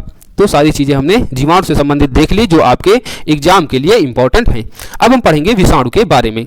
विषाणु जिसे हम वायरस कहते हैं, तो विषाणु अति सूक्ष्म अकोशिकीय विशेष न्यूक्लियोप्रोटीन कण हैं जो जीवित परपोषी के अंतर्गत रहकर जनन करते हैं। यानी जो विषाणु होते हैं, पहली चीज तो अति सूक्ष्म होते हैं, यानी वायरस को आप जानते हैं कितना छोटा होता है। कोविड-19 आया ना, तभी लोग कहते हैं ना मास्क लगाओ, क्योंकि जो वायरस होते हैं वो अति सूक्ष्म होते हैं, अकोशिकीय होते हैं। दूसरी चीज न्यूक्लियोप्रोटीन कण होते हैं और जीवित परपोषी के अंतर्गत रहकर जनन करते हैं। यानी जो वायरस होते हैं वह निर्जीव जगह पर रहकर ये जनन नहीं कर पाएंगे। जब तक ये किसी जीवित प्राणी के अंतर्गत नहीं जाएंगे, जब तक इनका जो है जनन नहीं होगा, यानी जब तक इनका प्रसार नहीं होगा। तभी कहते हैं कि मास्क लगा के घूमो। यानी अगर आप वायरस को छू लेते ना, कोई छींक देता है, वायरस आपके अंतर्गत चला जाता है तो भी खतरा है। दूसरी चीज कहते हैं लगातार जो है सैनिटाइज करते रहो हाथ, क्योंकि अगर आपने मान लो कोई छींक के गया कहीं पर, है ना, आप लिफ्ट पे चढ़ रहे हैं, उतर रहे हैं या सीढ़ियों पे जा रहे हैं, है ना, किसी ने छींक दिया और सीढ़ियों की जो ये रेलिंग होती है, ग्रिल होती है, यहाँ पर मान लो वायरस है ना, तो अब अभी ये निर्जीव जगह पे अभी ये एक्टिव नहीं है, लेकिन जैसे ही आपके हाथ में आया और आपके हाथ के माध्यम से या आपके शरीर में प्रवेश कर गया तो यह तुरंत एक्टिव हो जाता है। यानी ये जीवित परपोषी के अंतर्गत रहकर ही जनन करते हैं, जीवित प्राणियों के अंतर्गत ही एक्टिव हो पाते हैं, निर्जीव जगह यह एक्टिव नहीं होते हैं। इसकी जो खोज की थी वह इवानोवस्की ने की थी। ये भी कई बार पूछा जा चुका है। 1892 में तंबाकू की पत्ती में होता है मोज़ेक रोग, और इसी पत्ती में जो मोज़ेक रोग होता है इसके कारणों की खोज करते समय इवानोवस्की ने 1892 में विषाणु यानी वायरस की खोज की थी। विषाणु से संबंधित आपको एक क्वेश्चन जरूर दिखाएंगे जो भी पूछा गया था 68th बीपीएससी में। एक सेकेंड, अच्छा क्वेश्चन था, अभी हाल ही में पूछा गया था। हाँ, ये पूछा गया था कि निम्नलिखित में से किसकी कोशिका में कोई एंजाइम नहीं होता है? लाइकेन, जीवाणु, है ना, शैवाल और विषाणु। तो एंजाइम नहीं होता है। अगर एंजाइम होता है तो ये क्या करते? ये एक्टिव हो जाते हैं ना, निर्जीव जगह में भी एक्टिव हो जाते हैं। तो इन विषाणुओं में कोई एंजाइम वगैरह नहीं होता है। इसमें क्या होता है? न्यूक्लियोप्रोटीन के कण होते हैं, ये हमने डिस्कस किया था। तो अगर आप इसको अच्छे से पढ़े होते तो आप इसको कर ले जाते। हालांकि अब आप इस तरीके को क्वेश्चन को बहुत ही आसानी से कर पाएंगे। तो हमने विषाणु के बारे में पढ़ लिया कि अति सूक्ष्म होते हैं, इनमें न्यूक्लियो प्रोटीन के कण होते हैं, इसमें कोई एंजाइम नहीं होता है और यह परपोषी के अंतर्गत रहकर ही जनन करते हैं, जीवित परपोषी, है ना। तो यह जीवित परपोषियों के अंतर्गत यानी जो सजीव होते हैं जीव जंतु उनमें ही यह एक्टिव हो पाते हैं। खोज किसने की? इवानोव्स्की ने। अब विषाणुओं के द्वारा होने वाले रोग, जैसे हमने जीवाणुओं में पढ़ा था मानवों में होने वाले रोग विषाणु के द्वारा, और इसी तरीके से हम पढ़ेंगे पौधों में होने वाले रोग विषाणुओं के द्वारा। ऊपर हमने जीवाणु के द्वारा देखे थे कि कौन कौन से मानव और पादपों में रोग होते हैं, अब देखेंगे हम विषाणु के बारे में। तो ये थोड़ा सा डिफरेंस आप जरा पढ़ते रहिएगा, इसको रिवीजन करते रहिएगा, आप मिक्स मत कर दीजिएगा कि वहां पर हैजा पूछा जा रहा है तो आप विषाणु लगा दें। तो विषाणु वाली कौन कौन सी डिजीज है ये आप ध्यान से देख लीजिए, इनको सुन लीजिए। विषाणुओं के जो रोग होता है वो होता है पहला तो एड्स। एड्स का फुल फॉर्म क्या होता है? एक्वायर्ड इम्यूनो डिफिशियंसी, है ना। तो एड्स का फुल फॉर्म हो गया एक्वायर्ड इम्यूनो डिफिशियंसी, है ना। तो ये किसके द्वारा होता है? तो ये होता है वायरस के द्वारा। अच्छा, इसके उपचार से संबंधित कभी कभी क्वेश्चन जो है पूछा जा चुका है, तो मैं यही डिस्कस किए दे रहा हूं। जो एड्स का उपचार से संबंधित जो दवाई है वह सूरामिन हो गया, रिबावायरिन हो गया, अल्फा इंटरफेरान, ये कई बार आपके एग्जाम में पूछा जा चुका है कि एड्स से संबंधित जो है रोग के निदान के लिए कौन सी दवाई जो है दवाई हैं, और आपको 4 ऑप्शन दे दिए गए थे। तो उसमें जो ज़्यादातर हमने देखा रिपीटली जो क्वेश्चन पूछा गया तो उसमें अल्फा इंटरफेरान की दवाई के बारे में कई बार पूछा जा चुका है। तो आप याद रखिए जो अल्फा इंटरफेरान जो दवाई है वह एड्स के उपचार के लिए कार्य करती है। उसी तरीके से साइक्लोस्पिरिन दवाई, ये भी एड्स के लिए आती है। तो कुछ 4-5 दवाई हैं जो काफ़ी फेमस हैं, आपको इनका नाम याद रखना चाहिए, एग्जाम में कई बार पूछी जा चुकी हैं, तो फिर भी पूछे जाने की इनकी संभावना भी है। तो सूरामिन हो गया, रिबावायरिन हो गया, अल्फा इंटरफेरान हो गया, साइक्लोस्पिरिन, ये सभी दवाएं एड्स के उपचार के कार्य में आती हैं, है ना। तो एड्स किस प्रकार का रोग है? तो यह वायरस से होता है। उसी तरीके से चेचक, जिसे हम स्मॉल पॉक्स कहते हैं, तो आपको देवनागरी में भी लिख के दिया जा सकता है कि स्मॉल पॉक्स होता है विषाणु से, जीवाणु से, कवक से या प्रोटोजोआ से, तो आपको पता होना चाहिए यह विषाणु से होता है स्मॉल पॉक्स। चेचक जो शरीर में छोटे छोटे दाने निकल आते हैं जिनसे पानी निकलता है, जिन्हें हम ग्रामीण क्षेत्रों में कहते हैं मैया जी निकल आई हैं, तो वही स्मॉल पॉक्स, वही चेचक होता है। अगला जो रोग है वह इन्फ्लुएंजा, जिसे हम फ्लू भी कहते हैं, ये आर्थोमिक्सो वायरस के कारण हो जाता है इन्फ्लुएंजा रोग, जिसे हम फ्लू रोग भी कहते हैं, ना। पोलियो हो गया ना, पोलियो तो देखा होगा, जो पोलियो देखते हैं बचपन में पोलियो की दवाई पिलाई जाती थी, जो विकलांग बच्चे हो जाते थे पोलियो के कारण, तो पोलियो रोग हो गया। पीलिया, जिसे हम जॉइंटिस भी कहते हैं ना, हमारा शरीर पीला हो जाता है, ब्लड की कमी होने लगती है, तो पीलिया रोग हो गया, जिसे हम हेपेटाइटिस भी कहते हैं। पीत ज्वर हो गया, हर्पीज, ट्रैकोमा जो एक रोग होता है ये आंखों से संबंधित होता है। खसरा, जिसे हम अंग्रेजी में मिजल्स भी कहते हैं, तो मिजल्स जो होता है ये भी आप इंग्लिश में भी याद रखिएगा। उसी तरीके से गलसुआ रोग, जिसे मम्स भी कहते हैं, डेंगू, ये सभी जो रोग होते हैं वह वायरस के कारण यानी विषाणुओं के कारण होते हैं। इनको एक बार मैं और रिपीट कर दे रहा हूँ। एड्स, चेचक, इन्फ्लुएंजा, पोलियो, पीलिया, हेपेटाइटिस, पीत ज्वर, ट्रैकोमा, हाइड्रोफोबिया यानी रेबीज जो कुत्ते के काटने से हो जाता है, ये भी वायरस के कारण होता है। यानी कुत्ते के दांतों में क्या होता है? वायरस होता है रेबीज नाम का, जिसके कारण हो जाता है आपको रेबीज डिजीज, जिसे हम हाइड्रोफोबिया भी कहते हैं। मेनिंजाइटिस भी होता है, मेनिंजाइटिस से मस्तिष्क से संबंधित होता है, इसे मस्तिष्क शोध भी कहते हैं। तो मस्तिष्क शोध ये रोग किससे होता है? तो यह होता है वायरस के कारण, जिसे मेनिंजाइटिस भी कहते हैं, कई बार पूछा जा चुका है। अन्य रोग कौन से हैं? मिजल्स यानी जिसे खसरा कहते हैं, मम्स यानी जिसे हम गलसुआ कहते हैं, डेंगू तो आप जानते हैं ये सब वायरस के कारण होते हैं। अच्छा, कई बार एग्जामों में पूछा जा चुका है डेंगू के वाहक से संबंधित, तो जो मच्छर होते हैं डेंगू वाहक के लिए उनके नाम क्या क्या हैं? तो उसमें एडीज एप्टीज मच्छर, एडिस, है ना, एल्बोपिक्टस जो मच्छर होता है वो, और क्यूलस फटिंगेंसिस, है ना, फटिंगेंसिस, है ना। थोड़ा सा ये बायोलॉजी में हिंदी में नाम भी थोड़ा बड़ा कठिन हो जाता है, मगर थोड़ा सा अगर आप ध्यान देकर सुनेंगे तो आपको याद हो जाएगा। एडीज एप्टीज तो आपको सुना ही होंगे ना। इसके अलावा भी 2 मच्छर जिसे हम एडीज एल्बोपिक्टस और क्यूलेक्स फटिंगेंसिस भी कहते हैं। तो ये जो 3 मच्छर हैं, 4 मच्छर, ये जो है डेंगू के वाहक होते हैं, यानी डेंगू रोग को फैलाने के लिए यही मच्छर जिम्मेदार होते हैं। एडीज एप्टीज, एडिस एल्बोपिक्टस और क्यूलेक्स फटिंगेंसिस। और अब हम देखेंगे पौधों में कौन कौन से रोग होते हैं विषाणुओं के द्वारा। तो विषाणुओं के द्वारा पौधों में रोग होते हैं आलू में मोजैक रोग। तो आलू में मोजैक रोग पूछा जाए तो किसके द्वारा होता है? विषाणुओं के द्वारा। तंबाकू की पत्तियों में मोजैक रोग किसके द्वारा होता है? तो ये भी वायरस के द्वारा। और तंबाकू की पत्तियों में मोजैक रोगों के कारणों को ही ढूंढने के लिए इस वायरस की खोज हुई थी, जिसकी खोज की थी इवानोव्स्की ने। बंकी टॉप ऑफ बनाना डिजीज जो होती है, केलों की पत्तियों में यह रोग हो जाता है, इसे कहते हैं बंकी टॉप ऑफ बनाना। तो ये किसके द्वारा होता है? तो यह होता है वायरस के कारण। ये कई बार क्वेश्चन पूछे जा चुके हैं। तो हमने वायरस के संबंध संबंध में जो भी इंपॉर्टेंट तथ्य हैं उनको डिस्कस कर लिया है कि वायरस होता क्या है ना, अकोष्ठी होता है, न्यूक्लियोप्रोटीन का कण होता है, जीवित परपोषी के अंतर्गत रहकर ही केवल जनन कर सकते हैं, किसने खोज की, विषाणुओं के द्वारा होने वाले कौन कौन से रोग हैं। रोग बहुत बार एग्जाम में पूछे जाते हैं, इसलिए इनको जरूर याद रखिए कि विषाणुओं के द्वारा या जीवाणुओं के द्वारा होने वाले रोग, और उनके बीच जरा डिफरेंट भी आप क्रिएट करके रखिएगा कि विषाणु के द्वारा कौन से रोग होते हैं और जीवाणु के द्वारा। इनको मिक्स मत करिएगा, इनको बार बार रिवाइज कीजिएगा। अगर आपको लगे कि भूल सकते हैं तो इनको एक जगह एक पेज में आप लिख भी सकते हैं। अब हम पढ़ेंगे नीलहरित शैवाल, यानी हम लोग पढ़ रहे हैं मोनेरा जगत के जीवन, मोनेरा जगत के जीवन हमने जीवाणु पढ़ लिया, अब हम पढ़ेंगे नीलहरित शैवाल। तो इसी तरीके से जो हमने वर्गीकी बनाया था टैक्सोनॉमी, तो उसी सीक्वेंस को फॉलो करके पढ़ेंगे, है ना। जीवाणु, नीलहरित शैवाल, फिर हम कवक पढ़ लेंगे, है ना। कवक पढ़ने के बाद क्या करेंगे, फिर पादप जगत को पूरा कवर कर लेंगे। पादप जगत पढ़ने के बाद फिर हम जंतु जगत को पढ़ेंगे। जंतु जगत में सब ब्लड और तंत्रिका तंत्र, वो सारी चीजें पढ़ेंगे जो एग्जाम में विटामिन वगैरह आती हैं, पोषण, है ना। पूरा जंतु जगत यानी जंतुओं से संबंधित जो भी अब आगे होगा वो होगा। अभी क्या क्या पढ़ लेंगे, पूरा पादप जगत पढ़ लेंगे, जीवाणु, विषाणु, नीलहरित शैवाल, कवक, ये सारे हम जो टॉपिक हैं इनको हम आज की इस क्लास में पढ़ लेंगे। नीलहरित शैवाल ये भी काफी इंपॉर्टेंट होता है, कई बार क्वेश्चन पूछा जा चुका है ना, तो इनको हम साइनोबैक्टीरिया भी कहते हैं। क्वेश्चन कई बार पूछा जा चुका है कि पृथ्वी का सबसे सफलतम जीवधारी समूह कौन सा है, तो आपका आंसर होना चाहिए अब नीलहरित शैवाल, यानी नीलहरित शैवाल पृथ्वी का सबसे सफलतम जीवधारियों का यह समूह है। यह एक प्रकार का जीवाणु है, यानी जैसे इसका अगर इंग्लिश वर्जन आप देखेंगे तो बैक्टीरिया इसके नाम के आगे लगा हुआ है। नीलहरित शैवाल को क्या कहते हैं, साइनोबैक्टीरिया। लेकिन अगर हिंदी में आप इसको पढ़ेंगे तो नीलहरित शैवाल कहते हैं। तो आप कंफ्यूज मत होइए, इसको बिल्कुल अच्छे से याद कर लो कि नीलहरित शैवाल क्या होता है, यह एक बैक्टीरिया होता है।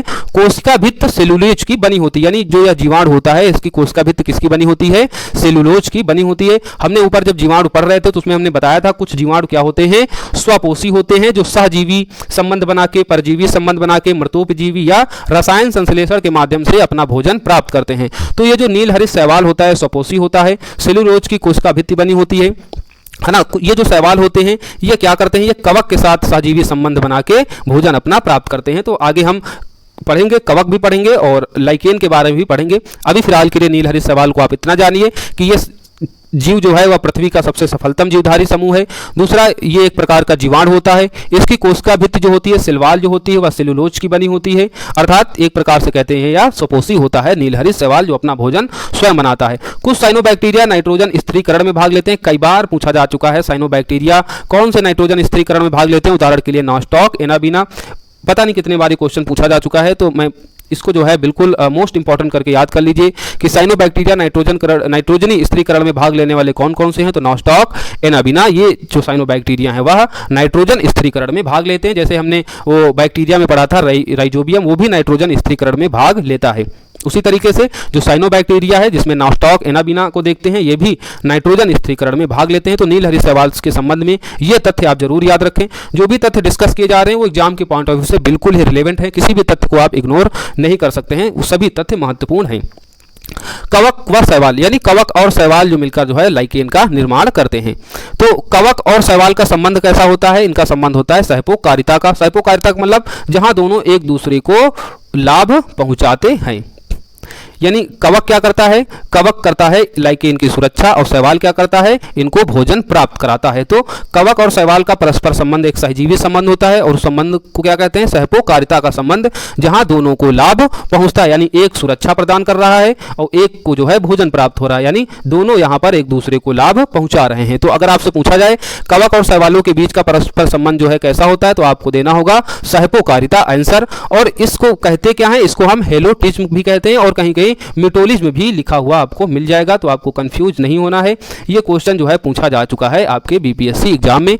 और भी इसको मैं दिखाता हूँ आपको, आई थिंक 68th बीपीएससी में क्वेश्चन डायरेक्ट पूछा गया था कि लाइकेन में एक क्लोरोफिल युक्त पार्टनर होता है, यानी कौन सा संबंधी एक होता है, कवक शैवाल का, कवक बैक्टीरिया का, शैवाल वायरस का, उपयुक्त में से एक से अधिक, उपयुक्त में से कोई नहीं। तो लाइकेन में जो संबंध होता है क्लोरोफिल युक्त पार्टनर एक साथ रहते हैं, कौन कौन से रहते हैं, शैवाल और कवक, ये हमने यहाँ पर डिस्कस किया। तो इस तरीके से कवक और शैवाल या साइनोबैक्टीरिया से कोई भी क्वेश्चन आए तो अब आप गलत नहीं करेंगे।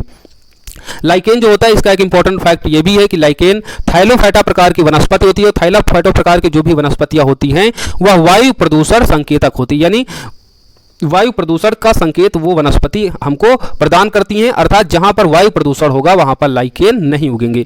तो हमको पता चल जाता है कि यहां पर वायु प्रदूषण अत्यधिक मात्रा में है अगर वहां पर लाइकेन के पौधे नहीं उग रहे हैं। तो इस तरीके से लाइकेन जो हो गया वह एक थाइलोफाइटा प्रकार की वनस्पति है जो वायु प्रदूषक संकेतक होती है। ये भी कई बार क्वेश्चन आपके एग्जाम में पूछा जा चुका है। क्योंकि मैं हर क्वेश्चन को आपको नहीं दिखा सकता हूँ, वीडियो बहुत ज़्यादा लंबा हो जाएगा। आप प्रीवियस ईयर क्वेश्चन पेपर जब सॉल्व करेंगे तो आपको सारे क्वेश्चन मिल जाएंगे जो मैं बताता जा रहा हूँ कि ये क्वेश्चन पूछा जा चुका है।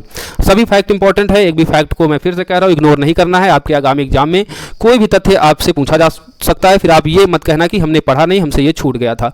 आप केवल इतना ही जो क्लासेस दी जा रही हैं इतना ही पढ़ लेते हैं तो 30 में से मैं गारंटी लेता हूं पूरी बायोलॉजी और केमिस्ट्री फिजिक्स खत्म होने के बाद आप 25 से 26 क्वेश्चन बिल्कुल एज आप सही कर पाएंगे। इसके अलावा आप एलिमिनेशन पद्धति के माध्यम से भी 1-2 क्वेश्चन कर लेंगे। बाकी 2-3 क्वेश्चन तो ऐसे होंगे आप कितनी भी किताबें पढ़ लो आप सही नहीं कर पाओगे। तो ज़्यादा किताबों से अच्छा है, भागने से अच्छा है आप इसको फॉलो करें। आप यकीनन आपको जरूर इससे हेल्प होगी, आप ज़्यादा से ज़्यादा मार्क्स इसमें ला पाएंगे। दूसरा जो इंपॉर्टेंट कुछ तथ्य हैं जिसमें पेड़ों की छाल पर उगने वाले लाइकेन जो हैं उन्हें हम कोर्टिकोल्स कहते हैं और खाली चट्टानों में उगने वाले लाइकेन्स को हम सेक्सिकोल्स कहते हैं। तो ये भी याद रखना, पूछे जा सकता है कि पेड़ों की छाल पर उगने वाले लाइकेन को क्या कहते हैं, तो आपका जवाब होना चाहिए कोर्टिकोल्स। और खाली चट्टानों पर उगने वाले लाइकेन को क्या कहते हैं, तो आपका जवाब होना चाहिए सेक्सिकोल्स। अब आते हैं हम शैवालों पर। नील हरित शैवाल देख लिया, साइनोबैक्टीरिया देख लिया, अब हम शैवाल पढ़ेंगे, शैवाल के बाद कवक पढ़ लेंगे। तो शैवाल का अध्ययन क्या कहलाता है, शैवालों का अध्ययन कराता है फाइकोलॉजी। ये भी आपको उससे पूछा जा सकता है, फाइकोलॉजी से किसका अध्ययन करते हैं, तो आपको बताना है शैवाल संवहन ऊतक रहित यानी नॉन वस्कुलर होते हैं। ये थाइलाफाइट प्रकार की वनस्पति होती है, थाइलाफाइट प्रकार की वनस्पति है, यानी ये भी प्रदूषण के संकेतक होंगे। लेकिन अगर स्पेसिफिक रूप से पूछा जाए वायु प्रदूषक के संकेतक कौन होते हैं, तो आपका जवाब होगा लाइकेन, है ना। वनस्पति की अभी हम आगे प्रकार देखेंगे तो उसमें देखेंगे थाइलोफाइटा एक होता है जिसकी क्या क्या विशेषता होती हैं। तो इसी थाइलोफाइटा प्रकार की वनस्पति में ये शैवाल भी आएगा और थाइलोफाइटा प्रकार की वनस्पति कौन सी है, लाइकेन भी है। तो ये संवहन ऊतक रहित होते हैं और 3 प्रकार के इनमें वर्णक होते हैं शैवाल में, जिसमें हरा होता है, लाल होता है और भूरा होता है। तो आपसे पूछा जाए कि शैवाल कितने रंग के होते हैं, तो आपको बताना है 3 रंग के, हरा होता है, लाल होता है, भूरा होता है।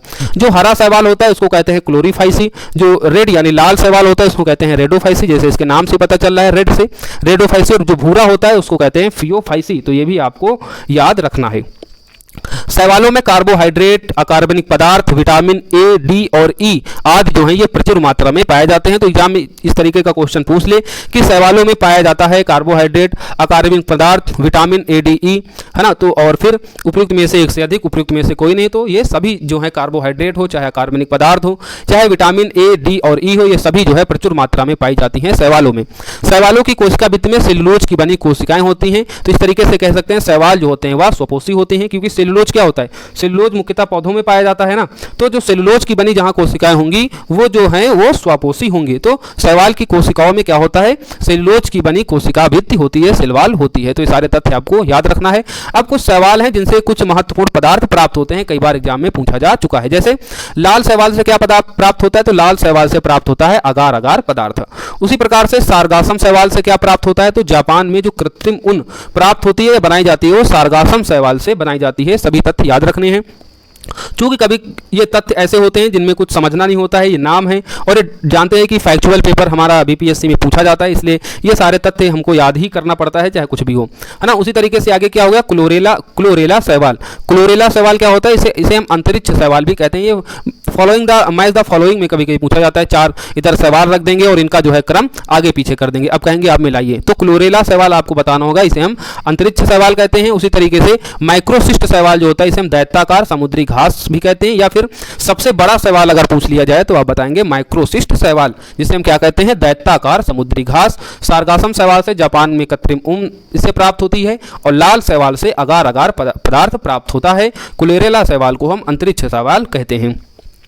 उसी तरीके से एक शैवाल होता है सिफेल्यूरास, है ना। सिफेल्यूरास शैवाल जो होता है, नाम बड़ा अटपटा है लेकिन क्या किया जाए, अब आपके एग्जाम के लिए इंपॉर्टेंट है, कई बार पूछा भी जा चुका है, तो बताना जो है हमारा फर्ज बनता है ना। सिफेल्यूरास जो शैवाल होता है वह चाय के पौधे पर लाल कीट रोग उत्पन्न करता है। अगर आपसे पूछा जाए कि चाय के पौधे पर लाल कीट रोग उत्पन्न करता है, जीवाणु विशाल, है ना, जीवाणु हो गया, विषाणु हो गया, शैवाल हो गया, कवक हो गया, तो आपका आंसर होना चाहिए सबसे पहला तो शैवाल। अगर शैवाल का नाम पूछ ले तो नाम क्या है, सिफेल्यूरास शैवाल के द्वारा चाय के पौधे पर लाल लाल कीट रोग उत्पन्न होता है। उसी तरीके से लेमिनेरिया नामक जो समुद्री शैवाल होता है, क्या होता है? लेमिनेरिया शैवाल। याद रखिए, ये शैवाल कई बार पूछा जा चुका है। जो लेमिनेरिया नामक समुद्री शैवाल होता है, जिससे हम क्या प्राप्त करते हैं? आयोडीन। तो शैवाल के माध्यम से आयोडीन भी प्राप्त करते हैं। और कौन सा शैवाल है? तो इसका नाम है लेमिनेरिया नामक समुद्री शैवाल है यह। फिर लाल सागर का लाल रंग किसके द्वारा होता है? यानी हम लाल सागर के बारे में ज्योग्राफी में पढ़ते हैं ना, है ना। तो लाल सागर का जो लाल रंग है, ये मुख्यतः किसके द्वारा होता है? तो ये एक शैवाल है। शैवाल का नाम क्या है? ट्राइकोडे इस्थियम एरिथ्रिम साइनोबैक्टीरिया, है ना।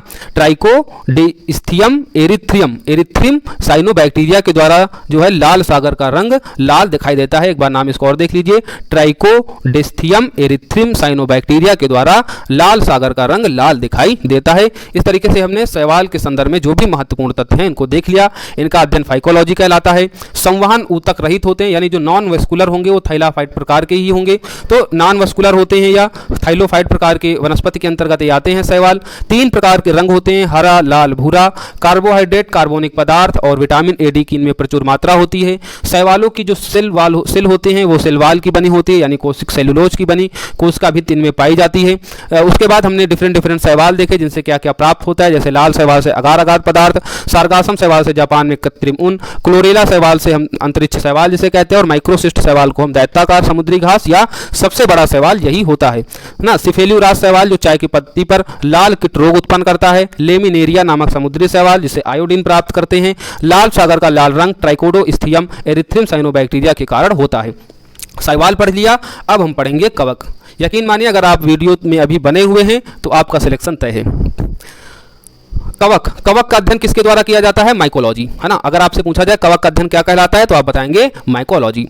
कवक भी क्या होते हैं? ये हरित लवक रहित होते हैं, नॉन क्लोरोफिलस होते हैं, है ना। यानी नॉन क्लोरोफिलस का मतलब ये भोजन जो है सूर्य की ऊर्जा से नहीं प्राप्त कर सकते हैं। सूर्य की ऊर्जा से वही पौधे भोजन प्राप्त कर पाएंगे, वही जंतु पौधे प्राप्त कर पाएंगे जो हरित लवक जिनमें पाया जाता है। तो कवकों में हरित लवक नहीं पाया जाता, इसलिए ये क्या करेंगे? ये दूसरे जीवों पर भोजन के लिए निर्भर होंगे। यानी जैसे मनुष्य है, मनुष्य क्या है? ये हरित लवक रहित है। तो हम क्या करते हैं? हम पादपों पर अपने भोजन के लिए निर्भर रहते हैं, यानी जो पादप भोजन प्राप्त करते हैं फिर हम पादपों पर खा लेते हैं या फिर दूसरे अन्य जीव जंतुओं को खा लेते हैं। उसी तरीके से कवक में भी हरित लवक रहित होते हैं, यानी ये अपना भोजन अब सूर्य की एनर्जी से नहीं प्राप्त करेंगे, यानी डायरेक्ट ये पादपों के लक्षण तो है नहीं इनमें। तो अब ये क्या करेंगे? ये दूसरे जीव जंतुओं पर निर्भर होंगे अपने भोजन के लिए, सर्वाइव करने के लिए भाई भोजन तो चाहिए। तो ये जो भोजन प्राप्त करते हैं ये परपोषी होते हैं, यानी अगर हरित लवक रहित है तो क्या होंगे? परपोषी होंगे या फिर विविध पोषी भी कह सकते हैं।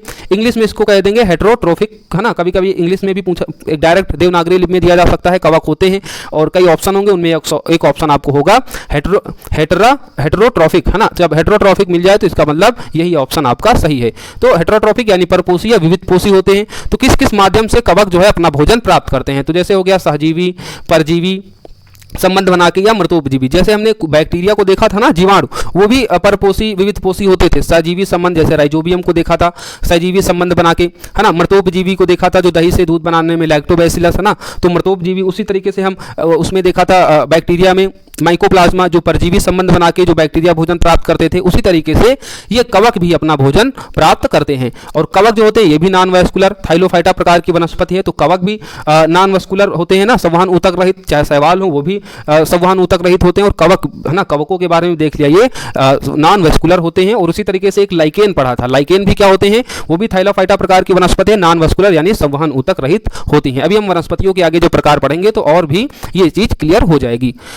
जो कवक होते हैं, कवक मूल यानी माइकोराइजा जिसे कहते हैं, ये कवकों एवं उच्चतम पादपों की जड़ों के मध्य सहजीवी संबंध बनाते हैं। तो हमने देखा ना कि पोषण किस किस माध्यम से प्राप्त कर सकते हैं। मृतोपजीवी का मतलब होता है कि वो सड़े गले जो जीव जंतु होंगे उनसे जो है भोजन प्राप्त करने की विधि हो जाएगी मृतोपजीवी। परजीवी मतलब दूसरे के ऊपर निर्भर होकर, यानी दूसरे जीव जंतुओं को खाकर अपना भोजन प्राप्त करेंगे। सहजीवी मतलब दूसरों के साथ संबंध बना के, तो जो संबंध बना के जो प्राप्त करते हैं जो कवक, उसका क्या नाम है? माइकोराइजा, है ना। तो माइकोराइजा जो है वह कवकों एवं उच्चतम पादपों की जड़, यानी ये पादपों की जड़ों के मध्य सहजीवी संबंध बना के अपना भोजन प्राप्त करते हैं माइकोराइजा। इसे याद रखना, कई बार क्वेश्चन पूछा जा चुका है। अब माइकोराइजा क्वेश्चन पूछा जाए इसका मतलब यह है कि यह कवकों एवं उच्चतम पादपों की जड़ों के मध्य सजीवी संबंध बनाकर जो है ये भोजन प्राप्त करने की एक प्रक्रिया है जिसे हम माइकोराइजा कहते हैं। कवकों में कई प्रकार की एंटीबायोटिक्स औषधि का जो है निर्माण किया जाता है। हमने देखा था बैक्टीरिया से भी एंटीबायोटिक औषधियों का निर्माण किया जाता था। इसी प्रकार से कवकों से भी कुछ एंटीबायोटिक्स औषधियों का निर्माण किया जाता है, जिसमें सबसे इंपॉर्टेंट है अलेक्जेंडर फ्लेमिंग ने कवकों की सहायता से ही एंटीबायोटिक्स पेनिसिलिन जो है बनाई थी। तो पेनिसिलिन किसके द्वारा बनाई गई थी? तो कवक की मदद से पेनिसिलिन बनाई गई थी। कई बार क्वेश्चन पूछा जा चुका है आपके एग्जाम में, तो आपको पता होना चाहिए। सबसे पहला तो फैक्ट पता होना चाहिए, पेनिसिलिन की खोज किसने की? तो आप बताएंगे अलेक्जेंडर फ्लेमिंग ने। और ये किसकी सहायता से बनी पेनिसिलिन? तो कवकों की मदद से। अब कवक संबंधी पादप रोग, जैसे हमने जीवाणु संबंधी रोग देखा, विषाणुओं से संबंधित रोग देखा, उसी तरीके से कवक के संबंधी जो पौधों में रोग होते हैं या जंतुओं में कौन कौन से रोग होते हैं, डायरेक्ट क्वेश्चन पूछा जाता है। मैं बार बार कह रहा हूं कि इसको इग्नोर मत करना। कवकों से कौन कौन से रोग होते हैं? तो गन्ने का जो लाल सड़न रोग होता है ना, गन्ना आप खाते हैं ना, तो गन्ने में कभी कभी आप देखते हैं कि लाल रंग का निकलता है ना, छेद हो जाता है। पहली चीज तो जहां लाल रंग का होता है वहां छेद छेद दिखाई देता है। जब उसको हम तोड़ते हैं तो अंदर देखते हैं वो बिल्कुल लाल होता है, बाहर से भी हल्का हल्का लाल दिखाई देता है ना, जब उसको तोड़ के देखते हैं तो बिल्कुल लाल होता है। तो जो लाल सड़न गन्ने का जो रोग है ना, वह किसके द्वारा होता है? तो वह कवक के द्वारा ही होता है। उसी तरीके से सरसों पर जो सफेद कीट रोग हो जाता है वो भी कवक के द्वारा होता है। जो गेहूं का लाल रोस्ट या ढीला स्मिट है ना, ये जो रोग हो जाता है लाल रोस्ट या ढीला स्मिट रोग जिसे कहते हैं, तो ये भी जो है गेहूं में जो रोग होता है या कवकों के द्वारा होता है। चने का विल्ट रोग है ना, चने में भी रोग देखते हैं कि जो छेद छेद हो जाता है, अंदर बिल्कुल भूसी बन जाता है, तो ये भी जो रोग होता है वह कवक के द्वारा होता है। बाजरे का आर्गोट या जिसे हम डाउन मिल्ड्यू या फिर ग्रीन ईयर रोग भी कहते हैं, कई बार पूछा जा चुका है, चाहे आपसे बाजरे का आर्गोट रोग पूछे या फिर डाउन मिल्ड्यू रोग पूछे या फिर बाजरे का ग्रीन ईयर रोग पूछे, ये सभी कवक के द्वारा होते हैं। धान का प्रध्वंस, प्रध्वंस मतलब ब्लास्ट, इंग्लिश में इसे ब्लास्ट कहते हैं, तो धान का ब्लास्ट रोग कहे चाहे धान का प्रध्वंस रोग कहे, ये कवक के द्वारा होता है। अंगूर का पाउडर मिल्ड्यू रोग है ना, तो अंगूर का पाउडर मिल्ड्यू रोग किसके द्वारा होता है? तो ये भी कवक के द्वारा होता है। आलू का उत्तर भावी अंगमारी जिसे हम लेट ब्लाइट भी कहते हैं, या फिर आलू का वार्ड रोग पूछा जाए ना, तो आलू का चाहे वार्ड रोग पूछा जाए, चाहे उत्तर भावी अंगमारी लिख के पूछा जाए, लेट ब्लाइट लिखकर पूछा जाए, तो सभी ये जो रोग हो रहे हैं आलू में वो कवक के द्वारा होते हैं। उसी तरीके से आगे मूंगफली का टिक्का रोग, मूंगफली का जो टिक्का रोग होता है वो भी कवक के द्वारा होता है। तो इस तरीके से हमने पादपों में रोग देख लिए कि कवक के द्वारा कौन कौन से होते हैं। एक बार इनका और मैं रिवीजन कर दे रहा हूं ताकि आपको याद हो जाए। गन्ने का लाल सड़न रोग, सरसों का सफेद कीट रोग, गेहूं का लाल रोस्ट या ढीला स्मट रोग, चने का विल्ट रोग, बाजरे का आर्गोट या डाउनी मिल्ड्यू या फिर जिसे ग्रीन ईयर रोग कहते हैं, धान का प्रध्वंस या फिर ब्लास्ट रोग जिसे कहते हैं, अंगूर का पाउडर मिल्ड्यू रोग, आलू का उत्तर भावी अंगमारी या फिर जिसे लेट ब्लाइट कहते हैं, या फिर आलू का वार्ट रोग पूछा जाए, ये सभी कवक के द्वारा ही होते हैं। मूंगफली का टिक्का रोग भी कवक के द्वारा होता है। अब कवक के द्वारा होने वाले जंतुओं में कौन कौन से रोग हैं? तो सबसे पहला रोग एस्परजिलेसिस ना, एस्परजिलेसिस रोग जो है वह फेफड़ों से संबंधित है और किससे होता है? यह कवक से होता है। तो एस्परजिलेसिस फेफड़ों का यह रोग है, किससे होता है? तो कवक से होता है। डायरेक्ट क्वेश्चन आपसे पूछे जाते हैं, ये रोग दे दिया जाएगा और नीचे 4 ऑप्शन होंगे, उसमें कवक भी लिखा होगा, विषाणु भी लिखा होगा, जीवाणु भी लिखा होगा, प्रोटोजोआ भी लिखा होगा। अब आपको पहचानना होगा यह रोग किससे होता है, इसलिए मैं बार बार कह रहा हूं इनको ध्यान से सुने और एक दो बार रिवीजन करके इसको देखें। तब भी अगर ना याद हो तो आप एक नोट्स बना के जो चीज़ें नहीं याद हो रही हैं, जो कठिनाई हो रही है, जो शब्द मुश्किल लग रहे हैं, उनको अलग से नोट्स बना के याद करें। डायरेक्ट तथ्य पूछे जाते हैं, फैक्चुअल पेपर होता है पीसीएस का, इसलिए आप इनको इग्नोर ना करें। सिलेक्शन लेना है तो आपको थोड़ी सी मेहनत जरूर करनी पड़ेगी, इनको याद करना पड़ेगा एज इट इज। तो जंतुओं में कौन कौन से रोग होते हैं कवकों से? तो एस्परजिलेसिस जो फेफड़े का रोग है ना, दूसरा क्या है?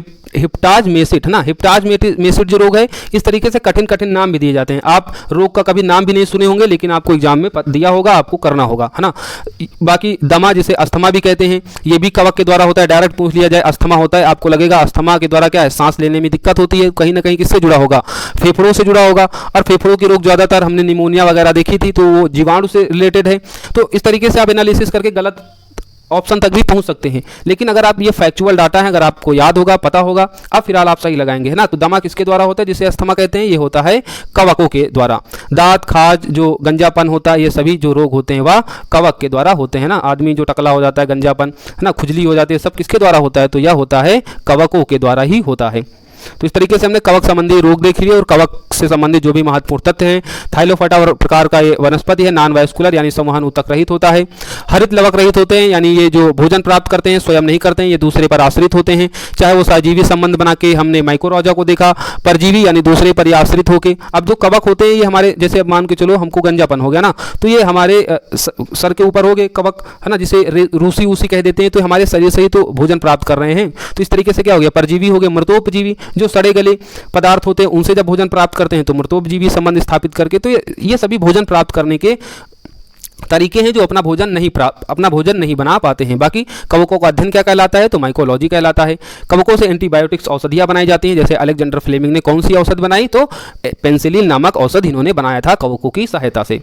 कुछ और भी तथ्य महत्वपूर्ण है, एग्जाम में पूछा जा चुका है कि किण्वन क्रिया में एथाइल अल्कोहल और CO2 उत्पन्न होता है। आपको ऑप्शन दिए जाएंगे, तो आपको बस इतना पता होना चाहिए कि किण्वन क्रिया में क्या क्या प्राप्त होता है, तो एथाइल अल्कोहल और CO2 उत्पन्न होता है। ये एकदम फैक्चुअल है, याद रख लो। किण्वन क्रिया में एथाइल अल्कोहल और CO2 उत्पन्न होता है। हमने ऊपर डिस्कस ही किया था, पेनिसिलिन जो है वह कवकों से प्राप्त होने वाला एंटीबायोटिक है। उसी तरीके से सल्फाडाइजिन जो है ये भी एक एंटीबायोटिक है जो बैक्टीरिया जनित रोगों का उपचार करती है। यानी पेनिसिलिन सल्फाडाइजिन, ये क्वेश्चन पूछा जा चुका है, इसलिए हमने इस तथ्य को यहाँ पर शामिल किया। पेनिसिलिन सल्फाडाइजिन एंटीबायोटिक्स जो है वह बैक्टीरिया जनित रोगों के उपचार में मदद करती है।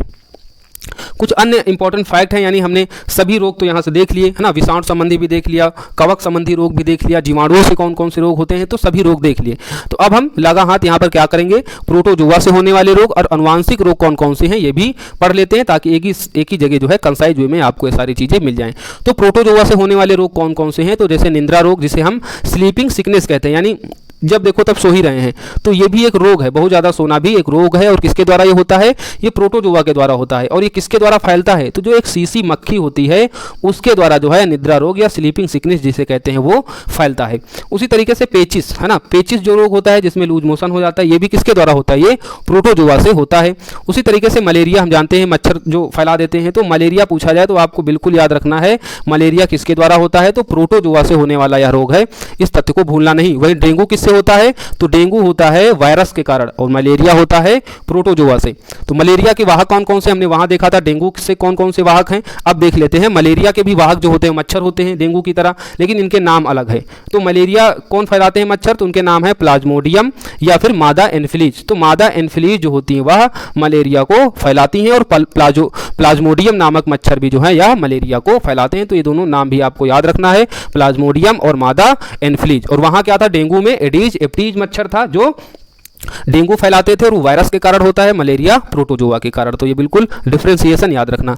दूसरा जो प्रोटोजोआ के द्वारा होता है रोग वह आता है कालाजार। कालाजार जो होता है किस प्रोटोजोआ के कारण होता है, तो लिस्मानिया डोनोवानी प्रोटोजोआ। ये कई बार पूछा जा चुका है। तो लिस्मानिया डोनोवानी जो प्रोटोजोआ होता है उससे होता है रोग कालाजार, और इसके जो वाहक है वह है बालू मक्खी यानी sand fly.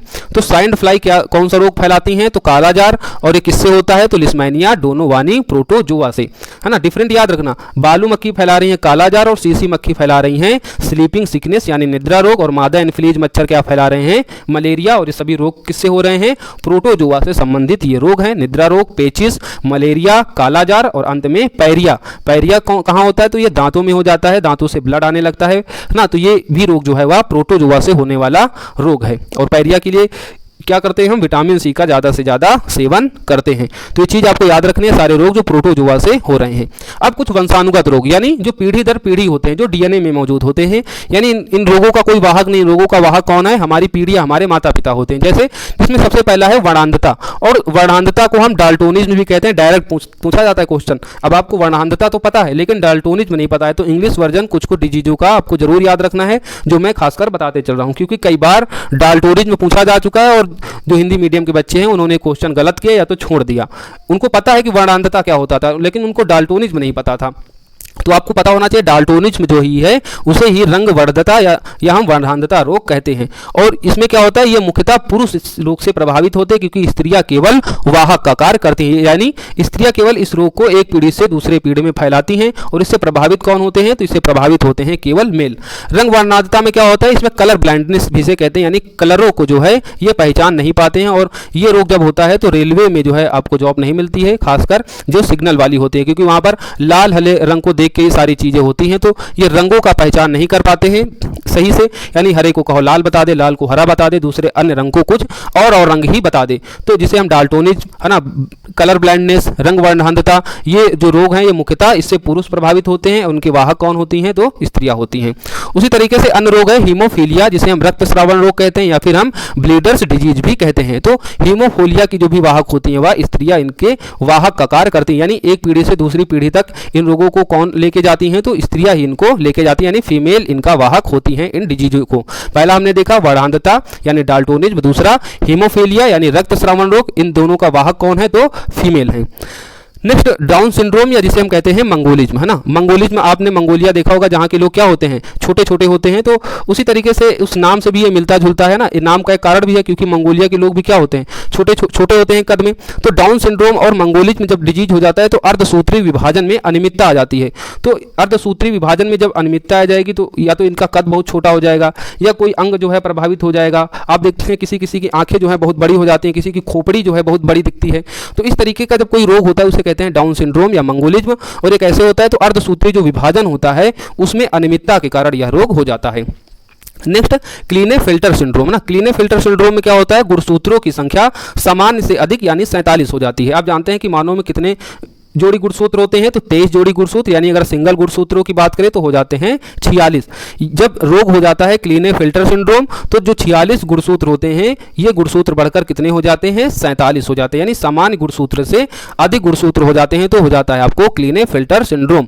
Then Patau syndrome और टर्नर सिंड्रोम, इस तरीके से सिंड्रोम वर्ड अगर कोई आ जाता है तो आप इतना गेस लगा सकते हैं वह अनुवांशिक रोग है। बाकी जो इंपॉर्टेंट है डाउन सिंड्रोम जिसे मंगोलिज्म कहते हैं, फ्लिनेटर सिंड्रोम का क्या लक्षण है इनको हमने डिस्कस कर दिया। इसके अलावा भी कई सिंड्रोम्स हैं जैसे पटाउ सिंड्रोम, टर्नर सिंड्रोम, ये सभी अनुवांशिक रोग हैं। ऊपर के दो जरूर याद रखना, हीमोफीलिया जिसे हम ब्लीडर्स डिजीज कहते हैं या वर्णांधता, कलर ब्लाइंडनेस या डाल्टोनिज्म कहते हैं, इनको याद रखना। फीमेल यानी स्त्रियां इन रोगों की वाहक होती हैं, पुरुष मुख्यतः इन रोगों से प्रभावित होते हैं। तो इस तरीके से हमने कवक हो, चाहे शैवाल हो, जीवाणु हो, लाइकोन हो, सारी चीज़ों को कवर कर लिया, उनसे संबंधित जो भी रोग हैं। और अन्य एक्स्ट्रा फैक्ट में हमने यहाँ पर वंशानुगत रोग और प्रोटोजोआ से होने वाले रोगों को भी डिस्कस कर लिया।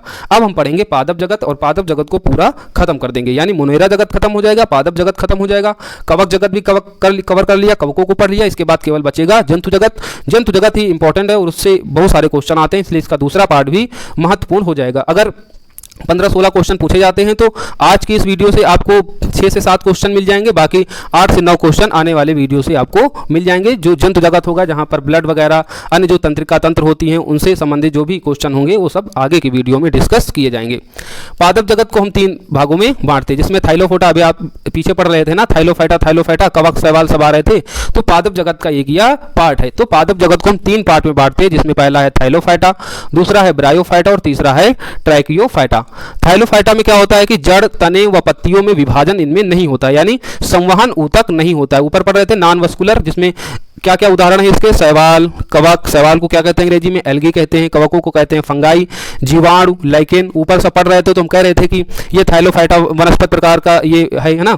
तो थाइलोफाइटा क्या होता है? ये नॉन वस्कुलर होते हैं, यानी जड़, तने, पत्तियों में विभाजन नहीं होता है। जो शैवाल होते हैं उनमें क्या होता है? जड़, तने, पत्तियों में विभाजन नहीं होता है, नॉन वस्कुलर होते हैं। यानी वस्कुलर, नॉन वस्कुलर मतलब जैसे अन्य पेड़ जो हो गए ना, जैसे यहाँ पर जड़ें हो गई, ऊपर पत्तियों में भोजन आसानी से ऐसे पहुंचाया जा सकता है, लेकिन इस तरीके का इसमें कुछ नहीं होता है, यानी ये नॉन वस्कुलर, संवहन ऊतक इनमें नहीं होता है, जड़, तने, पत्तियों में विभाजन नहीं होता है। थाइलोफाइटा प्रकार के जो जगत के पादप होते हैं और इनके उदाहरण हमने देख लिया, शैवाल, कवक, जीवाणु और लाइकेन, है ना। एग्जाम्पल बहुत पूछा जाता है कि शैवाल है, थाइलोफाइटा प्रकार का पादप है, ब्रायोफाइटा है, ट्रैकियोफाइटा है, तो आपको पता होना चाहिए थाइलोफाइटा है, और अन्य जो भी एग्जाम्पल हैं वो आप अच्छे से देख लें, समझ लें। देन दूसरा है इसका ब्रायोफाइटा। ब्रायोफाइटा में क्या होता है? यहाँ भी संवहन ऊतक नहीं होता है, जड़ें हमेशा यहाँ पर अनुपस्थित होती हैं, यानी जड़ें नहीं होती हैं, स्वपोषी पादप होते हैं, यानी ये स्वपोषी अपना भोजन स्वयं बनाते हैं। उदाहरण के लिए यहाँ एक उदाहरण है स्फेगनस। स्फेगनस एक ब्रायोफाइटा प्रकार का एक पादप है जिसमें संवहन ऊतक नहीं होता है, ना तो इसमें जड़ें होती हैं, लेकिन ये होता क्या है? स्वपोषी, यानी अपना भोजन स्वयं बनाता है। इसका उपयोग इंपॉर्टेंट है, इसका उपयोग तो पहला तो ईंधन के रूप में होता है, दूसरा सेकेंड वर्ल्ड वार जब हुआ था तो जो लोग घायल हो गए थे उनके घावों को भरने के लिए रुई की जगह इस पादप का इस्तेमाल किया गया था, स्फेगनस का। स्फेगनस ब्रायोफाइटा प्रकार का पादप है। देन ट्रैकियोफाइटा। ट्रैकियोफाइटा इंपॉर्टेंट है और इसी को हम विस्तृत रूप से अध्ययन करेंगे, क्योंकि जो भी हम पेड़ पौधे अपने आसपास देखते हैं वो सब ट्रैकियोफाइटा के अंतर्गत ही आते हैं, यानी इनमें संवहन ऊतक पाया जाता है। जड़े, तने व पत्तियों में विभाजन देखते हैं, यानी हम पेड़ में देखते हैं ना, जड़ अलग है, पत्तियों को अलग देखते हैं, तनों को अलग देखते हैं, तो संवहन ऊतक भी होता है। जड़ों से लेकर पत्तियों तक भोजन और पोषण तत्वों का इन्हीं टिशू या ऊतकों के माध्यम से ही आदान प्रदान होता रहता है, यानी पत्तियां भोजन प्राप्त करके, है ना, जड़ों तक या अन्य पेड़ के भागों तक पहुंचाती हैं, और जड़ें क्या करती हैं, जो मृदा में उपस्थित खनिज लवण होते हैं, पोषक तत्व होते हैं, वह पत्तियों तक पहुंचाती हैं। तो इस तरीके से इनमें संवहन ऊतक उपस्थित होता है ट्रैकियोफाइटा में। लेकिन थाइलोफाइटा और ब्रायोफाइटा के पादप जगतों में संवहन ऊतक नहीं होता है। जड़, तना, पत्ती में आपको विभाजन नहीं दिखेगा। शैवाल को आप देखेंगे, जो आप काई वगैरह देखते हैं ना, काई ये भी एक प्रकार की थाइलोफाइटा प्रकार की वनस्पति है। क्या आपको वहां पर कहीं जड़ या पत्ती ये सब दिखाई देती है? नहीं दिखाई देती है। तो जड़, तने, पत्तियों में विभाजन उस प्रकार की वनस्पतियों में नहीं दिखाई देता है, जिसमें थाइलाफाइटा भी है और ब्रायोफाइटा भी है। थाइलाफाइटा के उदाहरण हमने देखे थे शैवाल, कवक, जीवाणु, लाइकेन, और ब्रायोफाइटा में उदाहरण देखा आपने स्फेग्नस का। अब हम आगे देखेंगे ट्रैकियोफाइटा, जिनमें संवहन ऊतक जो है पाए जाते हैं और जड़, तने, पत्तियों में विभाजन हमें देखने को मिलता है। अब ट्रैकियोफाइटा को हम 3 भागों में डिवाइड कर लेते हैं, है ना। डिवीजन इस तरीके से डायग्राम बनाने से क्या होता है, हमको आसानी से याद हो जाता है। अब ट्रैकियोफाइटा को हमने 3 भागों में डिवाइड कर लिया, जिसमें हो जाता है एक तो टायरिडोफाइटा, दूसरा अनावृत बीजी जिसे हम जिम्नोस्पर्म कहते हैं, डायरेक्ट देवनागरी में भी लिख के देता है जिम्नोस्पर्म। तो जिम्नोस्पर्म को कहते हैं अनावृत बीजी और एंजियोस्पर्म को कहते हैं आवृत बीजी। तो ट्रैकियोफाइटा 3 टाइप्स होते हैं, आवृत बीजी, अनावृत बीजी और टायरिडोफाइटा। टायरिडोफाइटा क्या होता है, इसमें संवहन तंत्र उपस्थित होता है, इसमें संवहन तंत्र उपस्थित होता है, बीज एवं पुष्प का निर्माण नहीं होता। यानी जो ये टायरिडोफाइटा यानी ट्रैकियोफाइटा का जो ये पार्ट है टायरिडोफाइटा, इसके पादपों में बीज एवं पुष्प का निर्माण नहीं होता है और संवहन तंत्र जो है यहाँ उपस्थित होता है। हालांकि जैसे उदाहरण के लिए फर्न, पाइन और स्प्रू, ये सब जो है वह टायरिडोफाइटा के ही उदाहरण हैं।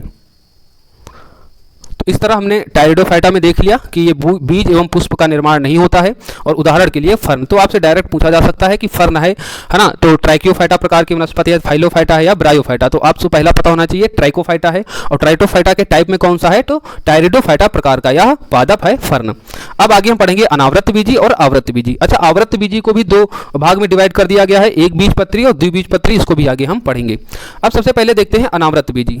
अनावृत बीजी कैसे होते हैं, तो नग्न बीज अर्थात बीजांड एवं उनमें विकसित बीज किसी खोल या फल में बंद नहीं होता, यानी ये नग्न बीज होते हैं। जब नग्न बीज होगा इसका मतलब ये जो बीज होगा वह बीजांड एवं उनमें विकसित बीज किसी खोल या फल में बंद नहीं होगा, यानी इनका जो बीज है यह बिल्कुल ओपन होगा, इसीलिए इसको क्या कहते हैं, नग्न बीज। यानी जो अनावृत बीज होते हैं वह नग्न बीज होते हैं जो किसी खोल या फल में बंद नहीं होते हैं।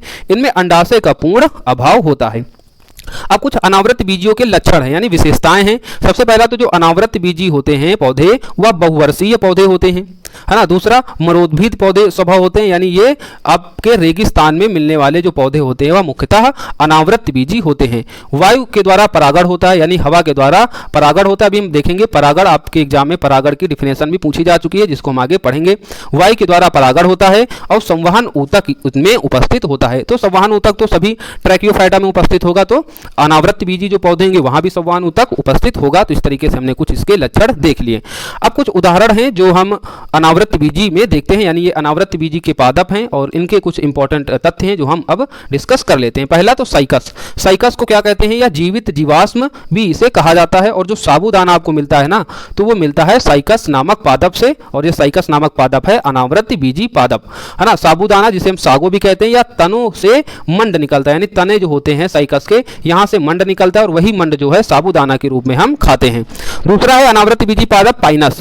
पाइनस से क्या प्राप्त होता है, तो चिलगोजा। चिलगोजा को क्या कहते हैं, जिम्नोस्पर्म का मेवा भी कहते हैं। तो पाइनस जो है इससे प्राप्त होता है चिलगोजा, जिसे कहते हैं जिम्नोस्पर्म का मेवा। उसी तरीके से चीड़, चीड़ से प्राप्त होता है तारपीन का तेल। देवदार, देवदार से प्राप्त होता है सिंड्रस का तेल। और टेनिन, टेनिन से प्राप्त होता है चमड़े व स्याही बनाने में, जो भी चीज चमड़े बनाने और स्याही बनाने में प्रयुक्त सामान प्राप्त होती है किससे, टेनिन नामक पादप से। तो टेनिन हो गया, देवदार हो गया, चीड़ हो गया, पाइनस हो गया, साइकस, ये सभी अनावृत बीजी पादप हैं। अब आगे पढ़ेंगे आवृत्त बीजी। आवृत्त बीजी में क्या होता है, यहाँ पर बीज सदैव फल के अंतर होता है, यानी जिम्नोस्पर्म के बिल्कुल विपरीत। वहां पर अनावृत्त बीजी में नग्न बीज होते थे जो फल के अंदर नहीं होता था, और आवृत्त बीजी में क्या होता है, जो बीज होता है यह ढका हुआ होता है, यानी बीज सदैव फल के अंदर होता था। प्रजनन अंग जो है इसमें पुष्प में होता है, संवहन तंत्र अति विकसित होता है आवृत्त बीजी में। अब आवृत्त बीजी को हमने दो भागों में डिवाइड किया था, एक तरफ देखा था एक बीजपत्री और दूसरा देखा था हमने द्विबीजपत्री। एक बीजपत्री मतलब जो भी बीज होगा वह सिंगल होगा, द्विबीजपत्री मतलब यहाँ पर आपको दो बीज देखने को मिलते हैं। जैसे आप दाल देखते हैं ना, दाल लाते हैं तो दाल को तोड़ते हैं तो उसमें दो निकलते हैं, है ना। जैसे चना लाए तो एक तरफ एक हिस्सा, दूसरा तरफ दूसरा हिस्सा, तो इस तरीके से उनको क्या कहते हैं, द्विबीजपत्री। और इसी तरीके से कुछ ऐसे बीज होंगे जो एक बीजपत्री होंगे। तो एक बीजपत्री की कौन सी वनस्पति है, उनके कुल के क्या नाम है, डायरेक्ट आपके एग्जाम में पूछे जाते हैं, तो उनको अब डिस्कस कर लेते हैं। जैसे लिलिएसी, तो लिलिएसी कुल के जो वनस्पति हैं वो एक बीजपत्री है, जिसमें लहसुन, प्याज, सतावर आता है ना। अगर आपसे पूछा जाए कि लहसुन है एक बीजपत्री द्विबीजपत्री, तो आप बताएंगे एक बीजपत्री। उसी तरीके से प्याज पूछे या सतावर पूछे तो आप बताएंगे ये एक बीजपत्री पादप हैं। दूसरा आता है ग्रेमनी कुल के पौधे। ग्रेमनी कुल में कौन कौन से पादप आते हैं, जिसमें गेहूं, चावल, मक्का, गन्ना, बाजरा, जौ और दूब घास ना, ये जो हैं ये ग्रेमनी कुल के पादप हैं। ये भी एक बीजपत्री, यानी गेहूं आप लाते हैं इसमें दो बीजपत्री तो होते नहीं, सिंगल एक ही होता है। उसी तरीके से चावल भी एक ही निकलता है एक में। तो ये सब जो है एक बीजपत्री, ये ग्रेमनी कुल के पौधे हैं। उसी तरीके से पालमी कुल के जो वनस्पति हैं, जिसमें नारियल पड़ते हैं, ताड़ हो जाता है, सुपारी और खजूर, ये जो है पालमी कुल के कुछ वनस्पति हैं जो एक बीजपत्री हैं। उसी तरीके से म्यूजेसी कुल में केला आता है और केला भी एक बीजपत्री है। तो कुल का भी नाम, अगर पेपर बहुत ज़्यादा कठिन बनाएंगे तो कुल का भी नाम पूछ लिया जाएगा कि म्यूजेसी कुल के पादप होते हैं एक बीजपत्री या द्विबीजपत्री। तो आपको ये कुल के नाम म्यूजेसी जिसमें केला आता है, पालमी जिसमें नारियल, ताड़, सुपारी, खजूर आते हैं, ग्रेमनी जिसमें गेहूँ, चावल, मक्का, बाजरा, जौ, दूब घास ये सब आते हैं, और लिलिएसी में लहसुन, प्याज, सतावर ये सभी एक बीजपत्री हैं। उसी तरीके से द्विबीजपत्री में क्या क्या आते हैं, कौन कौन से कुल के नाम, और एक तरफ वनस्पतियाँ देख लेते हैं। तो द्विबीजपत्री में लेग्यूमिनेसी कुल के जो वनस्पति हैं, जिसमें कत्था, इमली, सोयाबीन व फिर जो दालें होती हैं, जो सभी प्रकार की दालें हैं ना, ये आते हैं लेग्यूमिनेसी कुल के वनस्पतियों के अंतर्गत, और ये होती हैं द्विबीजपत्री। चाहे कत्था हो, चाहे इमली आप लाते हैं, इमली के बीज में क्या होता है, दो निकलते हैं ना, तो इमली हो गया, सोयाबीन हो गया और अन्य दालें, ये सब द्विबीजपत्री किस कुल के अंतर्गत आती हैं, ये लेग्यूमिनेसी। उसी तरीके से कुकरबटेसी कुल में क्या आएगा, सब्जी कुल की जो वनस्पतियां होंगी, जैसे परवल हो गया, चाहे आपका तरबूज हो या कद्दू हो, ये सब जो सब्जी कुल के पौधे हैं ये आपके होते हैं द्विबीजपत्री, जिसे हम कहते हैं कुकरबटेसी कुल, है ना। तो कुकरबटेसी कुल की जो वनस्पतियां हैं, जिन्हें जो सब्जी जिसके अंतर्गत सभी आती हैं, परवल, तरबूज, कद्दू, ये सब द्विबीजपत्री होते हैं। उसी तरीके से मालवेसी में कौन कौन सी वनस्पति आएंगी, तो कपास, भिंडी, गुड़हल, ये सभी भी द्विबीजपत्री होती हैं। उसी प्रकार रुटेसी कुल में क्या क्या आता है, तो नींबू, संतरा, मौसमी, तो ये भी सब द्विबीजपत्री हो जाएंगी। सोलोनासी कुल में तमाकू, लाल मिर्ची, टमाटर।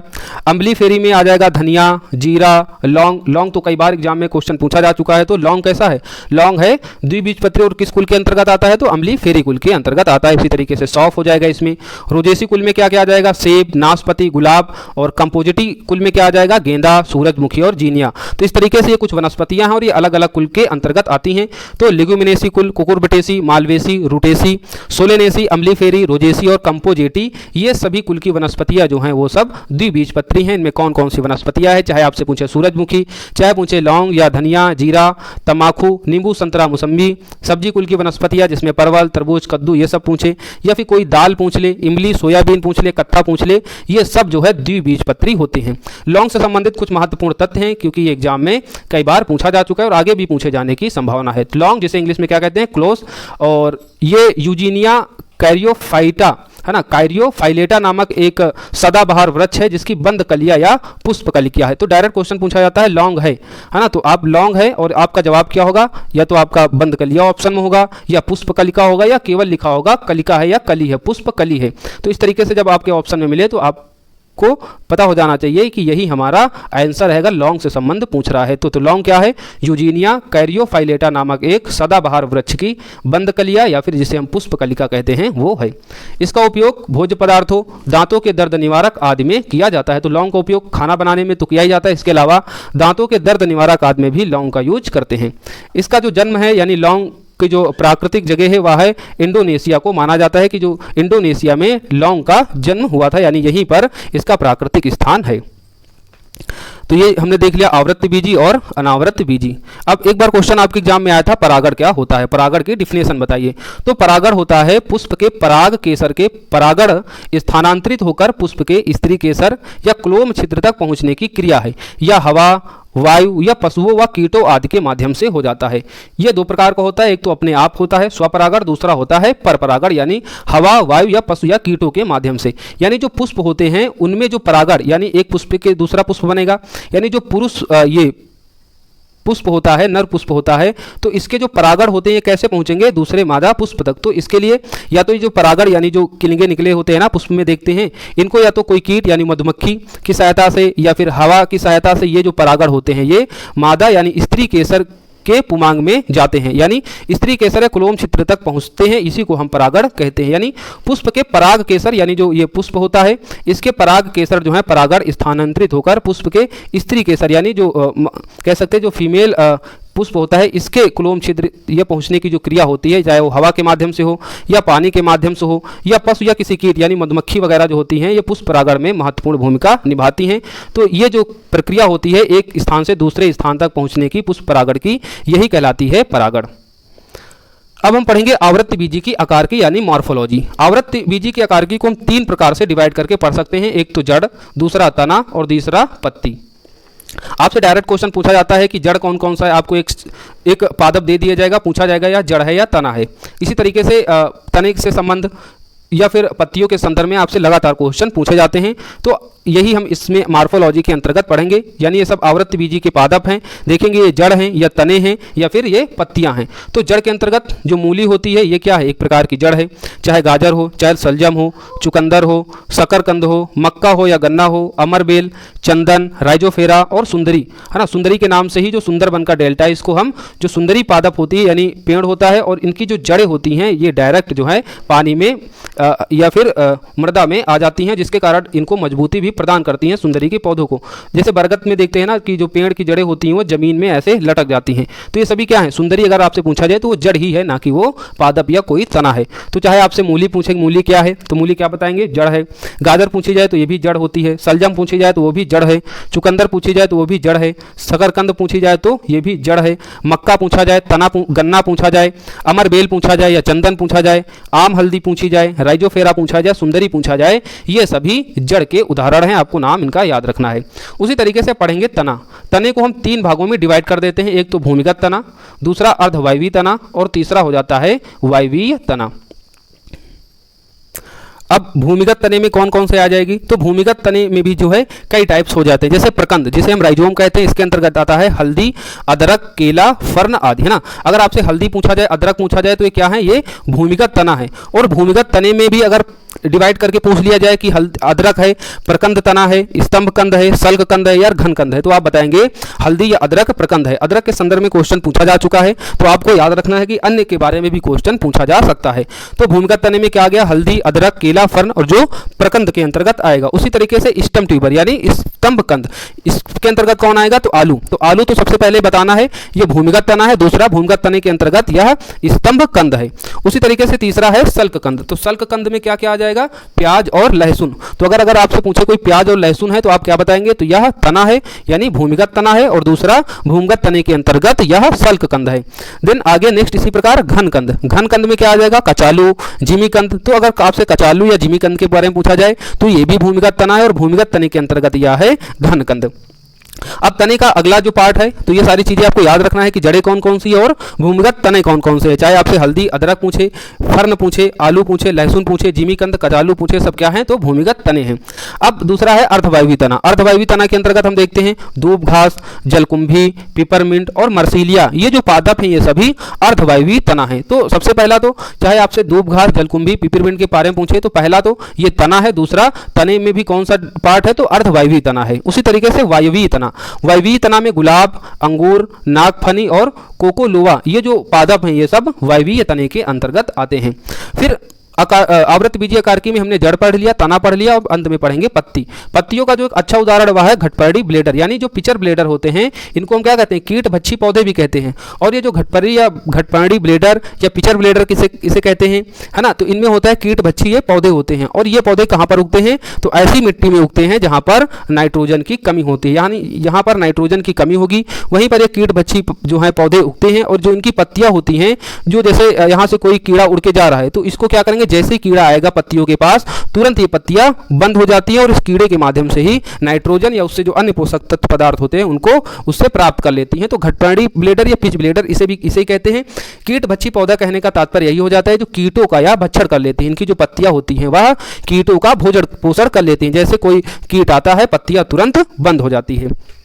अच्छा, तने का एक विशेष लक्षण क्या है, तने का एक विशेष लक्षण यह है कि इसमें नोड इंटर नोड जो है उपस्थित होते हैं, यह एक तने का विशेष लक्षण है। क्वेश्चन में आया था अदरक एक तना है, क्योंकि कई ऑप्शन थे उसमें एक ऑप्शन था इसमें नोड एवं इंटर नोड उपस्थित होता है, यही आंसर था। अच्छा, तने में इंटर नोड और नोड क्या होता है ये चीज़ हम एक चित्र के माध्यम से इसे समझ सकते हैं। जैसे एक यह तना है ना, तने में देखते हैं कुछ स्टेम यानी रूट्स होते हैं, है ना, रूट्स के पास से ही पत्तियां निकली होती हैं। जैसे कोई एक रूट्स हो गया, यहाँ से कोई एक पत्ती निकली है, कोई ऐसा रूट्स होता है जहाँ से एक पत्ती इधर निकली होती है, एक पत्ती इधर निकली होती है, या फिर कोई एक रूट्स हो सकता है जहां से कई पत्तियां एक साथ निकली होती हैं। तो ये जो रूट्स होते हैं ना, इन्हीं को कहते हैं नोड्स। और मान लो अब तने में केवल एक रूट तो होगा नहीं, जैसे एक रूट यहाँ होगा, एक रूट यहाँ होगा, एक रूट यहाँ होगा, तो या इस रूट में भी पत्तियां होंगी, फिर देन इस रूट में, ऐसे ही तो तना होता है, ऐसे ही तना होता है ना, जहां अलग अलग पत्तियां। तो ये जो एक रूट्स है ना, तो इसको कहते हैं नोड्स। और एक रूट से दूसरे रूट्स तक की जो डिस्टेंस होती है इसको कहते हैं इंटर नोड्स। यानी ये एक रूट्स इस रूट्स तक की डिस्टेंस क्या हो गई, इंटर नोड्स, और जिस रूट्स में ये जो पत्तियां निकलती हैं इसको कहते हैं नोड्स। तो तने की खास बात होती है क्योंकि तने में पत्तियां होती हैं, तो नोड और इंटर नोड का उपस्थित होना क्या है, तने का एक विशेष लक्षण है। अगर तने के संबंध में कोई भी तना दे दिया जाए, चाहे आपसे हल्दी पूछे, आलू पूछे, प्याज लहसुन पूछे, है ना, चाहे जलकुंभी पूछे, गुलाब पूछे, दूब घास पूछे, तो ये तना है क्योंकि इनका लक्षण क्या है कि नोड और इंटर नोड इनमें उपस्थित होता है। तो इस तरीके से कोई भी क्वेश्चन आए तो आप इसको आसानी से सॉल्व कर सकते हैं। अब नेक्स्ट कुछ इंपॉर्टेंट फैक्ट हैं, जैसे बाह्य दलपुंज एवं दलपुंज पुष्प के ये सहायक अंग होते हैं ना। बाह्य दलपुंज और दलपुंज क्या होते हैं, पुष्प के सहायक अंग। जैसे एक ये पुष्प है ना, मान लीजिए ये पुष्प है, कोई अगर आप पुष्प देखे होंगे तो ये ग्रीन कलर का एक होता है ना, ग्रीन कलर का होता है, इसका क्या कहते हैं, इसको हम कहते हैं बाह्य दलपुंज, है ना। तो ये एक सहायक होते हैं, यानी पुष्प को ये एक आधार प्रदान करते हैं या फिर इसकी सुरक्षा करते हैं, है ना, इसको दृढ़ता प्रदान करते हैं। और इसी के ऊपर, हरे के ऊपर ही हमारे जो डिफरेंट कलर के, मान लो ये पौधा हो गया, है ना, ये क्या हो गया, हमारा पुष्प हो गया। तो यहाँ पर एक हरा टुमरा होता है, ये क्या करता है, ये सहायता करता है किसको, पुष्प की ना। तो पुष्प का ये सहायक अंग होता है, ना कि ये पुष्प का आवश्यक अंग होता है। दूसरा, पुष्पांग और जयांग जो होते हैं, पुष्पांग और जयांग क्या होते हैं, जैसे कोई पुष्प है, मान लो गुड़हल का पुष्प है, तो यहाँ पर बहुत सारी चीजें निकली होती हैं, तो ये क्या करते हैं, एक तो ये परागण के माध्यम से क्या अन्य पुष्प या अन्य पादप को उगाने में मदद करती हैं। तो जो पुष्पांग, पुमांग और जो जयांग होते हैं, ये क्या होते हैं, पुष्प के आवश्यक अंग होते हैं। और जो बाह्य दलपुंज या दलपुंज होता है पुष्प के सहायक, यानी जो ये पार्ट होता है, ये पार्ट जो ग्रीन कलर का होता है, ये सहायक हो गया, इसे हम क्या कहते हैं, दलपुंज या बाह्य दलपुंज कहते हैं। दूसरा पुमांग और जयांग, यानी ये जो ऊपर के जो पार्ट हैं पुष्प के, पुमांग और जयांग, ये पुष्प के आवश्यक अंग होते हैं। तो ये भी आपको याद रखना है। अब एग्जाम में कभी कभी सत्य और असत्य फल पूछा जाता है। जैसे मैं पहले आपको एक क्वेश्चन दिखा देता हूं जो आया था आपके बीपीएससी एग्जाम में, है ना, आपके एग्जाम में क्वेश्चन पूछा गया था, एक सेकेंड, सत्य फल और असत्य फल से आया था, एक सेकेंड, है ना। जैसे अभी हमने आवृत्त बीजी और अनावृत्त बीजी पढ़ी ही थी, तो लॉन्ग के बारे में देखो अभी पढ़ा ना, ये भी क्वेश्चन क्या बीपीएससी में पूछा जा चुका है। हम कुछ क्वेश्चन लाए ताकि आपको बता सके कि ऐसे टॉपिकों से लगातार क्वेश्चन अब पूछे जा रहे हैं और पूछे जाने की संभावना है। तो लॉन्ग एक मसाला है, पौधों के किस भाग से प्राप्त होता है, हमने बताया ना, फूल की या पुष्प कली, या कलिया है तो फूल की कली है, ना कि फल, जड़ और तना है। अब उसी तरीके से आगे भी क्वेश्चन पूछा जा सकता है। एंजाइम वाला हमने डिस्कस कर ही लिया था, अभी इसको मैं डिस्कस करूंगा कि इस तरीके से भी क्वेश्चन आपके एग्जाम में पूछे जा सकते हैं। बाकी पाइन, फर ना, ये लार्च, साइप्रस आदि मशहूर लकड़ी पादप है ना। पाइन हमने देखा था ना, पाइन जिससे हम चिलगोजा प्राप्त कर रहे थे, देवदार, सॉरी हाँ, पाइन जिसे जिम्नोस्पर्म का मेवा कहते थे, तो उसको हमने पढ़ा था ना, तो वो किसके अंतर्गत पढ़ा था, उसको हमने पढ़ा था अनावृत्त बीजी, है ना। अनावृत्त बीजी, तो यही आपसे क्वेश्चन पूछा गया था कि पाइन, फर और स्प्रूस, सेडार, लार्च और साइप्रस आदि मशहूर लकड़ी उत्पादक पौधे में से बहुत से भारत के पहाड़ी क्षेत्रों में पाए जाते हैं। ये सभी क्या कहलाते हैं, आवृत्त बीजी, एक बीजपत्री, द्विबीजपत्री, अनावृत्त बीजी। तो क्या कहलाते हैं, अनावृत्त बीजी, जो हमने यहाँ पर देखा था, है ना, हमने यहाँ पर देखा था। एक मिनट आपको मैं दिखा देता हूँ फिर से, पाइन को ना, देखो पाइन पढ़ा था ना, पाइन चिलगोजा जिम्नोस्पर्म का मेवा है। तो इस तरीके से क्वेश्चन लगातार पूछे जाते हैं और पूछे जाने की संभावना है। अब ऑप्शन में आवृत्ति बीजी भी दिया है, एक बीजपत्री द्विबीजपत्री, यानी अब आपसे आगे क्वेश्चन इस तरीके से एक बीजपत्री और द्विबीजपत्री के संबंध में भी बन सकते हैं और कई बार क्वेश्चन पूछा भी जा चुका है। अब सभी क्वेश्चन दिखाना यहाँ पर पॉसिबल नहीं है। हम जो आपको दिखाने वाले थे वो क्वेश्चन था, किससे संबंध हम पढ़ रहे हैं, हम पढ़ रहे हैं अब एक सेकेंड, परागण को पढ़ लिया, आवृत्ति बीजी में पढ़ लिया, अदरक वाला क्वेश्चन आया था, उसको आप देखिएगा 2022 में ही क्वेश्चन पूछा गया था। सत्य फल और असत्य फल से संबंधित क्वेश्चन था, शायद उसको हमने रखा तो था, है ना। ये देखो, हाँ, निम्न में से कौन सा एक सच्चा फल नहीं है ना। सच्चा फल नहीं है सेब, अंगूर, खजूर, आलू बुखारा, इस तरीके से कुछ फल दिए हैं, आपको बताना है सच्चा फल नहीं है। 2020 में क्वेश्चन पूछा गया था 66 बीपीएससी में। तो सत्य और असत्य फल, अब क्वेश्चन आपसे आगे भी पूछे जा सकते हैं। तो सत्य फल कौन सा होता है, तो फल बनने में केवल जिसमें अंडाशय ही भाग लेते हैं उसको क्या कहते हैं, सत्य फल। तो डिफिनेशन भी याद रखना है, डायरेक्ट पूछी जा सकती है और फिर लोग कहेंगे आपको जो है एनसीईआरटी पढ़ना है कक्षा 6 से कक्षा 8 तक। नहीं, एनसीईआरटी नहीं पढ़ना है, बस आपको यही वो कईएस में ये पूरी क्लासेज अच्छे से लेना है जो हम आगे क्लासेस देंगे। बायोलॉजी की क्लास में आज यह पहला पार्ट होगा, इसके बाद हम 2 पार्ट और लेंगे, उसमें पूरा बायोलॉजी खत्म हो जाएगा, कहीं और से पढ़ने की जरूरत नहीं होगी। तो सत्य फल क्या होता है, सत्य फल होता है फल बनने में केवल अंडाशय ही भाग लेते हैं, ऐसे फलों को सत्य फल कहते हैं, जिसमें आम हो गया, अंगूर हो गया, खजूर हो गया, आलू बुखारा, ये सब कैसे फल हैं, ये सत्य फल हैं। असत्य फल जिसे हम कूट फल भी कहते हैं ना, कूट फल भी कहते हैं, जिसमें कभी कभी अंडाशय के अतिरिक्त पुष्प के अन्य भाग भी फल बनने में सहायक होते हैं। यानी यहाँ केवल सत्य फल यानी जो ट्रू या सच्चे फल है इसमें केवल अंडाशय भाग लेते हैं, जिसमें एग्जाम्पल देखा आम, अंगूर, खजूर, आलू बुखारा आदि। जो असत्य फल या जो कूट फल है ना, अगर कूट फल पूछे तब भी आपको असत्य फल को ही पढ़ के आंसर लगाना होगा। असत्य फल यानी असत्य फल, कूट फल दोनों एक ही बात है ना। तो कभी कभी इसमें क्या होता है, अंडाशय के अतिरिक्त जो है पुष्प के अन्य भाग भी फल बनने में भाग लेते हैं, जैसे सेब, काजू, नाशपाती। तो ये 3 एग्जाम्पल याद रखना कि सेब, काजू, नाशपाती ये असत्य फल या कूट फल हैं। तो यही आपसे आंसर में पूछा गया था कि कौन सा सच्चा फल नहीं है, यानी कौन सा असत्य फल है। तो असत्य फल में हमने उदाहरण देखा क्या, सेब, नाशपाती, तो ये कैसे फल हैं, ये हैं असत्य फल। तो सेब इसमें सही ऑप्शन हो जाएगा, बाकी सब सत्य फल हैं, चाहे खजूर हो, चाहे अंगूर हो, चाहे आलू बुखारा हो। तो आगे अगर इस तरीके से क्वेश्चन, चाहे काजू है ना, अब सेब की जगह काजू भी दे सकता है, वनस्पति भी दे सकता है। तो आपको ये हमने तीनों बता दिया कि सेब, काजू, नाशपाती ये असत्य फल या कूट फल है। अब हम पढ़ेंगे पादपों में ऊतक, है ना। हमने जैसे पढ़ रहे थे ना संवहन ऊतक, है ना, नॉन वस्कुलर जो केवल ट्रैकियोफाइटा में होता था, बाकी जो थाइलोफाइटा होता था ना उनमें नॉन वस्कुलर यानी पादप ऊतक नहीं होता था। पादप ऊतक का मतलब होता है संवहन ऊतक, यानी जब जड़े से पत्तियों तक भोजन पहुंचे, पत्तियों से जो है जड़ तक जो भोजन पहुंचाने में जो सब कार्य करते हैं ये पादप ऊतक यानी संवहन ऊतक होते हैं। तो ये 2 प्रकार के ऊतक होते हैं पादपों में। पहला तो होता है जाइलम, जिसे हम दारू कहते हैं, चालन ऊतक भी कहते हैं। तो 3 नाम में कोई भी नाम दे मतलब एक ही है, चाहे जाइलम पूछे, दारू पूछे या चालन ऊतक पूछे। अच्छा, जाइलम में क्या होता है इस पादप ऊतक में कि जड़ों से जल व खनिज पत्तियों तक पहुंचता है, यानी जड़ों से जो खनिज पोषक तत्व होते हैं वह पत्तियों तक पहुंचने में कौन सा ऊतक कार्य करता है, तो कार्य करता है जाइलम। दूसरा होता है, दूसरे टाइप का पादप होता है फ्लोएम, जिसे बास्ट भी कहते हैं। अब बास्ट दे दिया जाए तो कंफ्यूजन ना होना, तो बास्ट को ही हम कहते हैं फ्लोएम। तो जो फ्लोएम या बास्ट होता है इसके द्वारा क्या होता है, पत्तियों द्वारा तैयार भोज्य पदार्थ पौधों के विभिन्न भागों तक पहुंचता है। तो 2 चीज हो गई, अगर जड़ों से जल व खनिज पत्तियों तक पहुंच रहा है तो वह जाइलम ऊतक पहुंचा रहे हैं। अगर पत्तियों द्वारा जो भोजन प्राप्त होते हैं, यानी सूर्य की एनर्जी से पत्तियां क्या होती है, भोजन बनाती हैं, उसके बाद ये पत्तियों द्वारा जो बनाया गया भोजन पौधे के अन्य भागों तक पहुंचता है। तो किसके द्वारा पहुंचाया जाएगा, तो ये जो फ्लोएम टिश्यू होते हैं पौधों में उनके द्वारा पत्तियों द्वारा तैयार भोजन पौधे के विभिन्न भागों तक पहुंचाने का कार्य किया जाता है फ्लोएम या बास्ट के द्वारा। तो कंफ्यूज नहीं होना है, लगातार क्वेश्चन यहां से पूछे जाते हैं। तो यह एक संचय ऊतक होता है जो पौधों को यांत्रिक संचय प्रदान करता है ना। संचय ऊतक का मतलब क्या हो गया, ये एक टिश्यू होता है जिसके अंदर जो भोजन उपस्थित होता है और ये भोजन को अन्य जगहों पर पहुंचाता है। तो इस तरीके से हमने देख लिया पादप ऊतक 2 टाइप, जाइलम जिसे चालन ऊतक कहते हैं, दूसरा हो गया फ्लोएम जिसे बास्ट ऊतक भी कहते हैं। जाइलम जड़ों से जल व खनिजों को लेकर पत्तियों तक ले जाता है और फ्लोएम पत्तियों द्वारा जो भोजन तैयार किया जाता है उसको जो है पौधों के विभिन्न भागों तक पहुंचाया जाता है।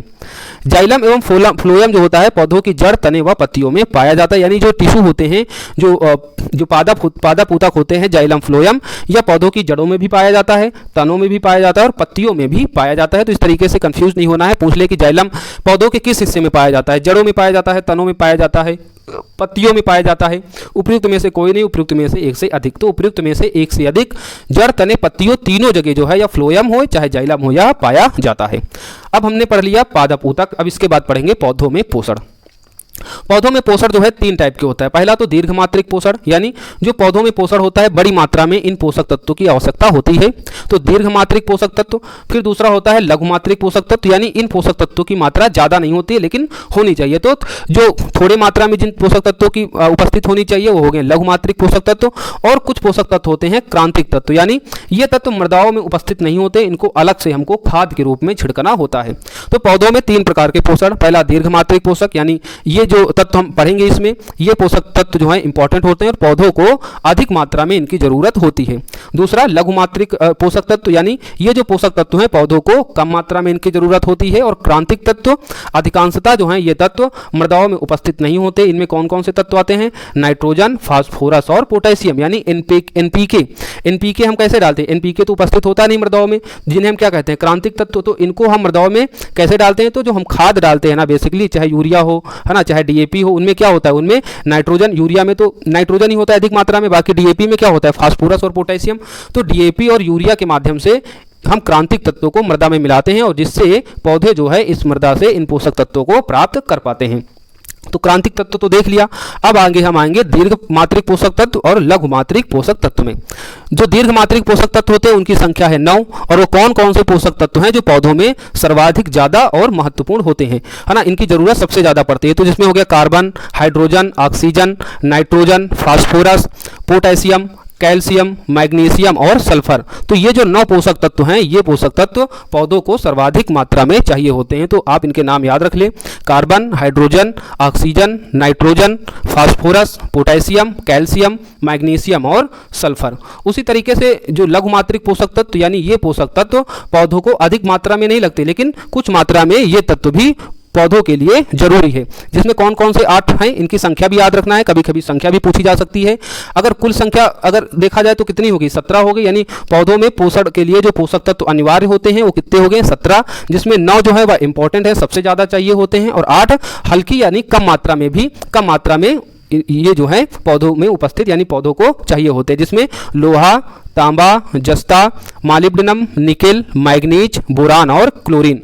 तो ये आपको 8 नाम याद रखने हैं, जिसमें लोहा, तांबा, जस्ता, मॉलिब्डेनम, निकेल, मैग्नीज, बोरान और क्लोरीन ये कैसे तत्व हैं? ये लघु मात्रिक पोषक तत्व, यानी लघु मात्रा में पौधों को पोषण के लिए आवश्यक होते हैं। तो डायरेक्ट आपसे क्वेश्चन पूछा जा सकता है, क्लोरीन आवश्यक पोषक तत्व है तो अधिक मात्रा में आवश्यक इस पोषक तत्व की होती है, लघु मात्रिक पोषक तत्व है या क्रांतिक तत्व है? तो आपका आंसर होना चाहिए क्लोरीन लघु मात्रिक पोषक तत्व है पौधों के पोषण के लिए। तो जो भी ये 8 लघु मात्रिक पोषक तत्व हैं इनके नाम याद रख लीजिए, और जो दीर्घ मात्रिक पोषक तत्व हैं आप इनके नाम अच्छे से याद कर लीजिए। बाकी क्रांतिक तत्व ऐसे तत्व होते हैं जो मृदाओं में अधिकांशतः उपस्थित नहीं होते हैं, है ना, मृदा की उर्वरता को बढ़ाने के लिए जरूरी होते हैं, और इनका फिर उपयोग हम किस रूप में करते हैं? खाद के रूप में इनका प्रयोग करते हैं, और मृदाओं में इन क्रांतिक तत्वों की उपस्थिति दर्ज करवाते हैं। अब कुछ विभिन्न पोषक तत्व हैं जिनकी कमी से पादपों में रोग हो जाते हैं, यानी ये पोषक तत्व तो होने चाहिए, अगर नहीं है तो पादपों में कौन कौन से रोग हो जाएंगे ये भी हमें देखना है। यानी इसी जिस तरीके से मनुष्य में क्या है? विटामिन, सभी विटामिन चाहिए होती है ना, पोषक तत्व चाहिए होते हैं। अगर कोई विटामिन नहीं होती है तो क्या होता है? मनुष्य में रोग हो जाते हैं। उसी तरीके से पौधों में अगर कोई पोषक तत्व नहीं है तो किस पोषक तत्व की कमी से कौन सा रोग हो जाएगा वो हम अब देख लेते हैं। तो धान का जो खैरा रोग होता है वह होता है जिंक की कमी से। यानी अगर धान की फसल आप कर रहे हैं, अगर आपके खेत में जिंक की कमी है तो उस धान की फसल में कौन सा रोग हो जाएगा? तो खैरा रोग हो जाएगा। उसी तरीके से मटर में हो जाता है एक मार्स रोग। मटर में जो मार्स रोग होता है वह होता है मैग्नीशियम की कमी से, मार्स मैग्नीशियम की कमी से हो जाता है। फूल गोभी में होता है हुप्टेल रोग, है ना, तो फूल गोभी कौन सा रोग होता है? हुप्टेल रोग। और ये रोग किसके कमी से होता है? किस पोषक तत्व की कमी से? तो मॉलिब्डेनम की कमी से हो जाता है हुप्टेल रोग। और मॉलिब्डेनम कैसा तत्व है? तो यह लघु मात्रिक पोषक तत्व है, मैंने ऊपर पढ़ा था, और इसकी कमी से फूल गोभी में होता है हुप्टेल रोग। उसी तरीके से नींबू का जो डाइबेक रोग होता है ना, नींबू में एक रोग हो जाता है डाइबेक, और ये किस पोषक तत्व की कमी से होता है? तो कॉपर की कमी से। डायरेक्ट क्वेश्चन ऐसे ही आते हैं कि नींबू का लिटिल लीफ रोग होता है कॉपर की कमी से, जिंक की कमी से, मॉलिब्डेनम की कमी से, मैग्नीशियम की कमी से। तो आपका आंसर होना चाहिए कॉपर की कमी से। यानी नींबू का चाहे वो डाइबेक रोग हो या लिटिल लीफ रोग हो वह होता है कॉपर की कमी से। दोनों रोग कॉपर की कमी से होंगे। मगर आम का अगर लिटिल लीफ पूछा जाए तो कंफ्यूज नहीं होना है, आम का लिटिल लीफ होगा या जिंक की कमी से, और नींबू का लिटिल लीफ रोग होगा कॉपर की कमी से।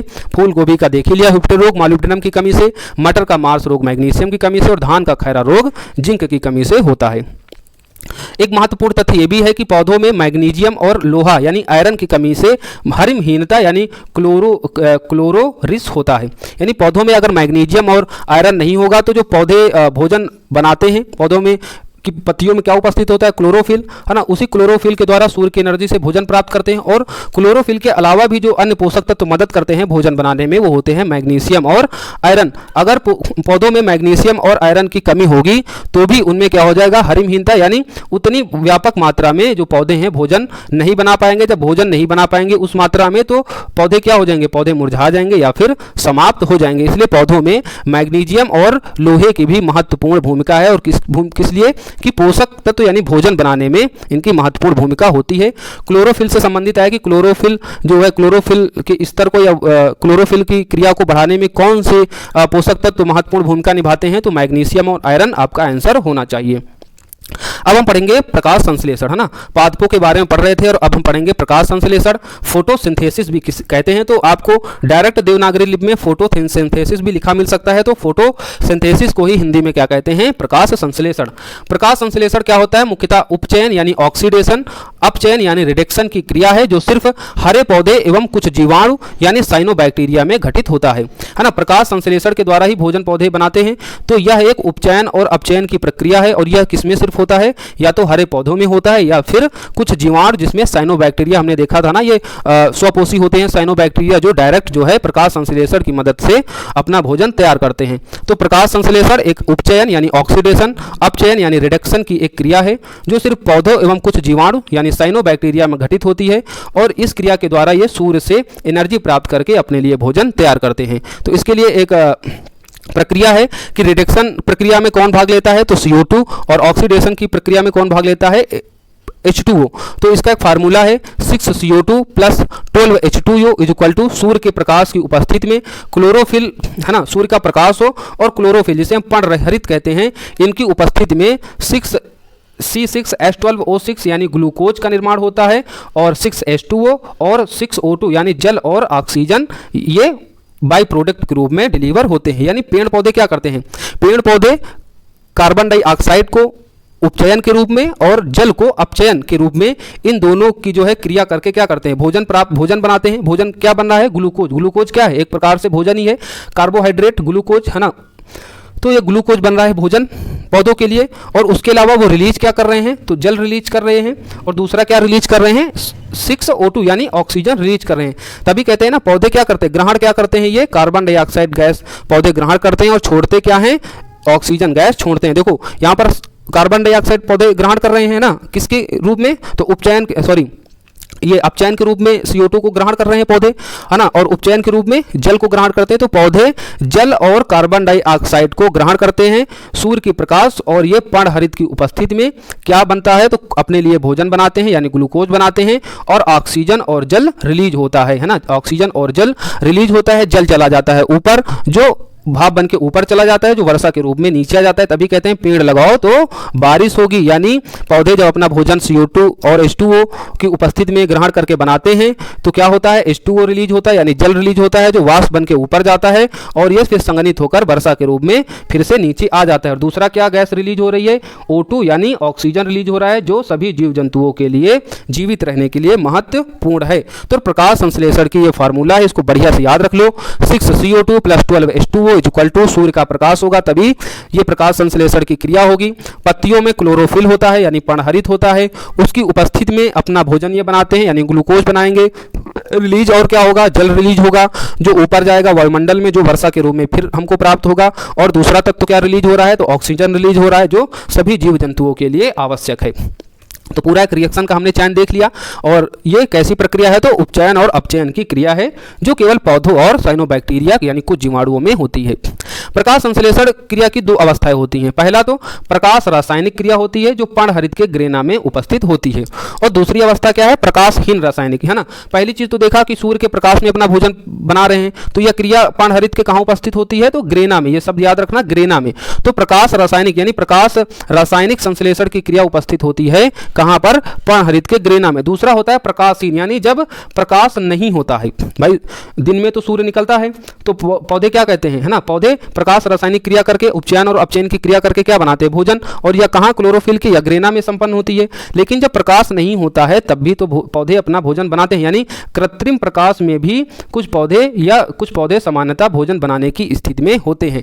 तो प्रकाशहीन रासायनिक क्रिया में जो भोजन बनाने की क्रिया होती है वह क्लोरोफिल के स्ट्रोमा में होती है। ये फैक्ट याद रखना कि प्रकाश रासायनिक क्रिया पर्णहरित के ग्रेना में संपन्न होती है। प्रकाशहीन रासायनिक क्रिया यानी जो कृत्रिम लाइट, रात के उजाले में अगर आप प्रकाश करेंगे तब भी पौधे अपना भोजन बनाएंगे, लेकिन वो क्लोरोफिल के कहां संपन्न होगी, वो क्लोरोफिल के स्ट्रोमा में संपन्न होगी। जब सूर्य का प्रकाश होगा तो जो रासायनिक क्रिया द्वारा जो भोजन बनता है तो वह क्लोरोफिल यानी पर्णहरित के ग्रेना में संपन्न होती है। डिफरेंट अच्छे से याद कर लो।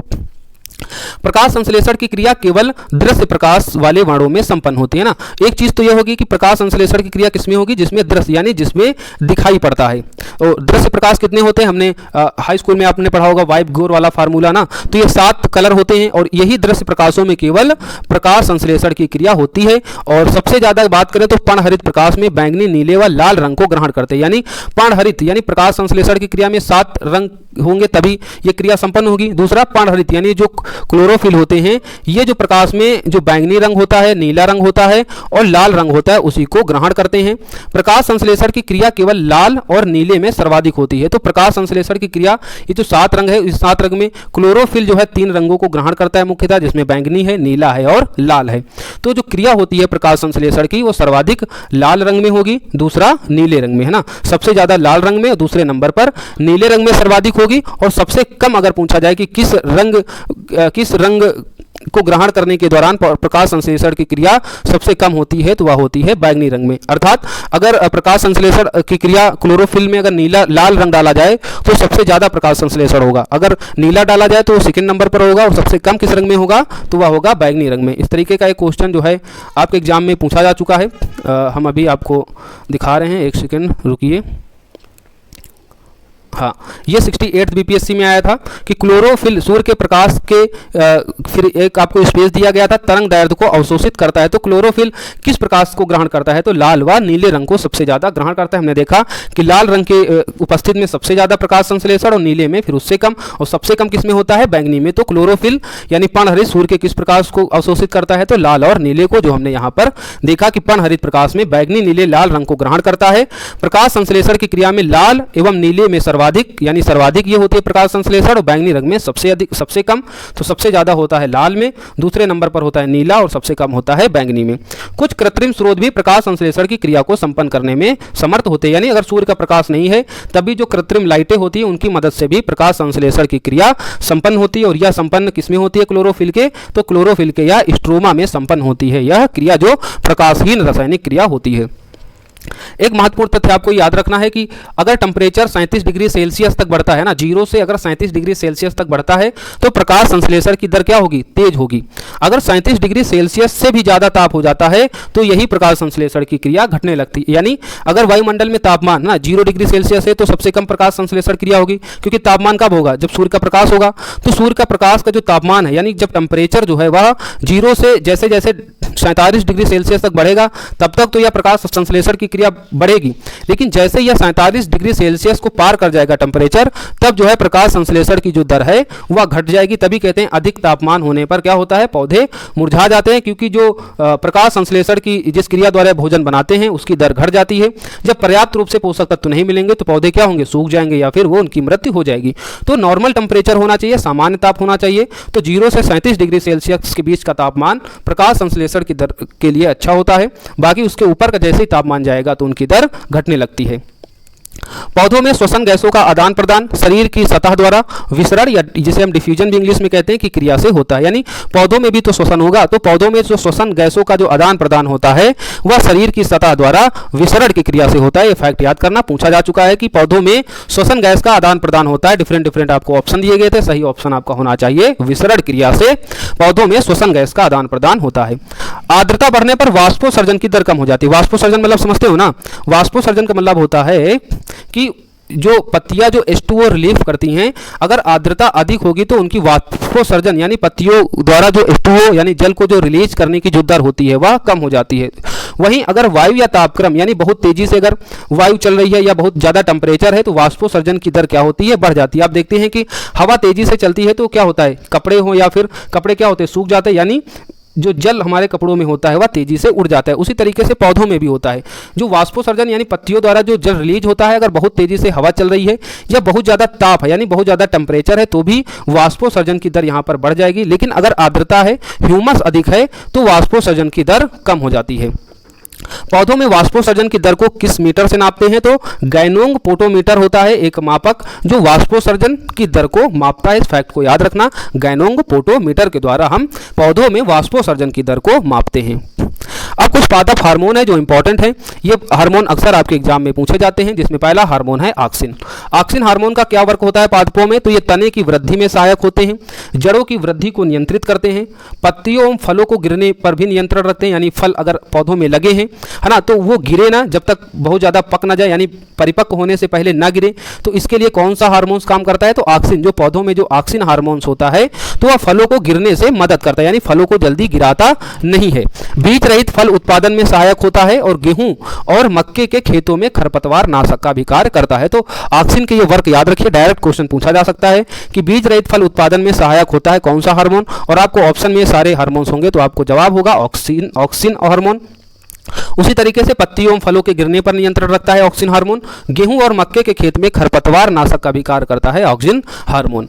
दूसरा हार्मोन पादप हार्मोन है जिब्रेलिन्स। जिब्रेलिन्स क्या वर्क करता है, यह वर्क करता है बीजांकुरण, यानी बीजों का जो अंकुरण हम देखते हैं ना कि जैसे जो चने लाते हैं उनके जो है बीजांकुरण यानी उनसे जो अंकुरण निकलता है, तो खेत में भी जब कोई बीज डालते हैं उनका अंकुरण होता है तभी वह पौधा बनता है। तो जो जिब्रेलिन हार्मोन्स होता है तो वह बीजांकुरण में मदद करता है, फिर पौधों की वृद्धि में भी मदद करता है और कोशिका विभाजन में यह सहायक होता है।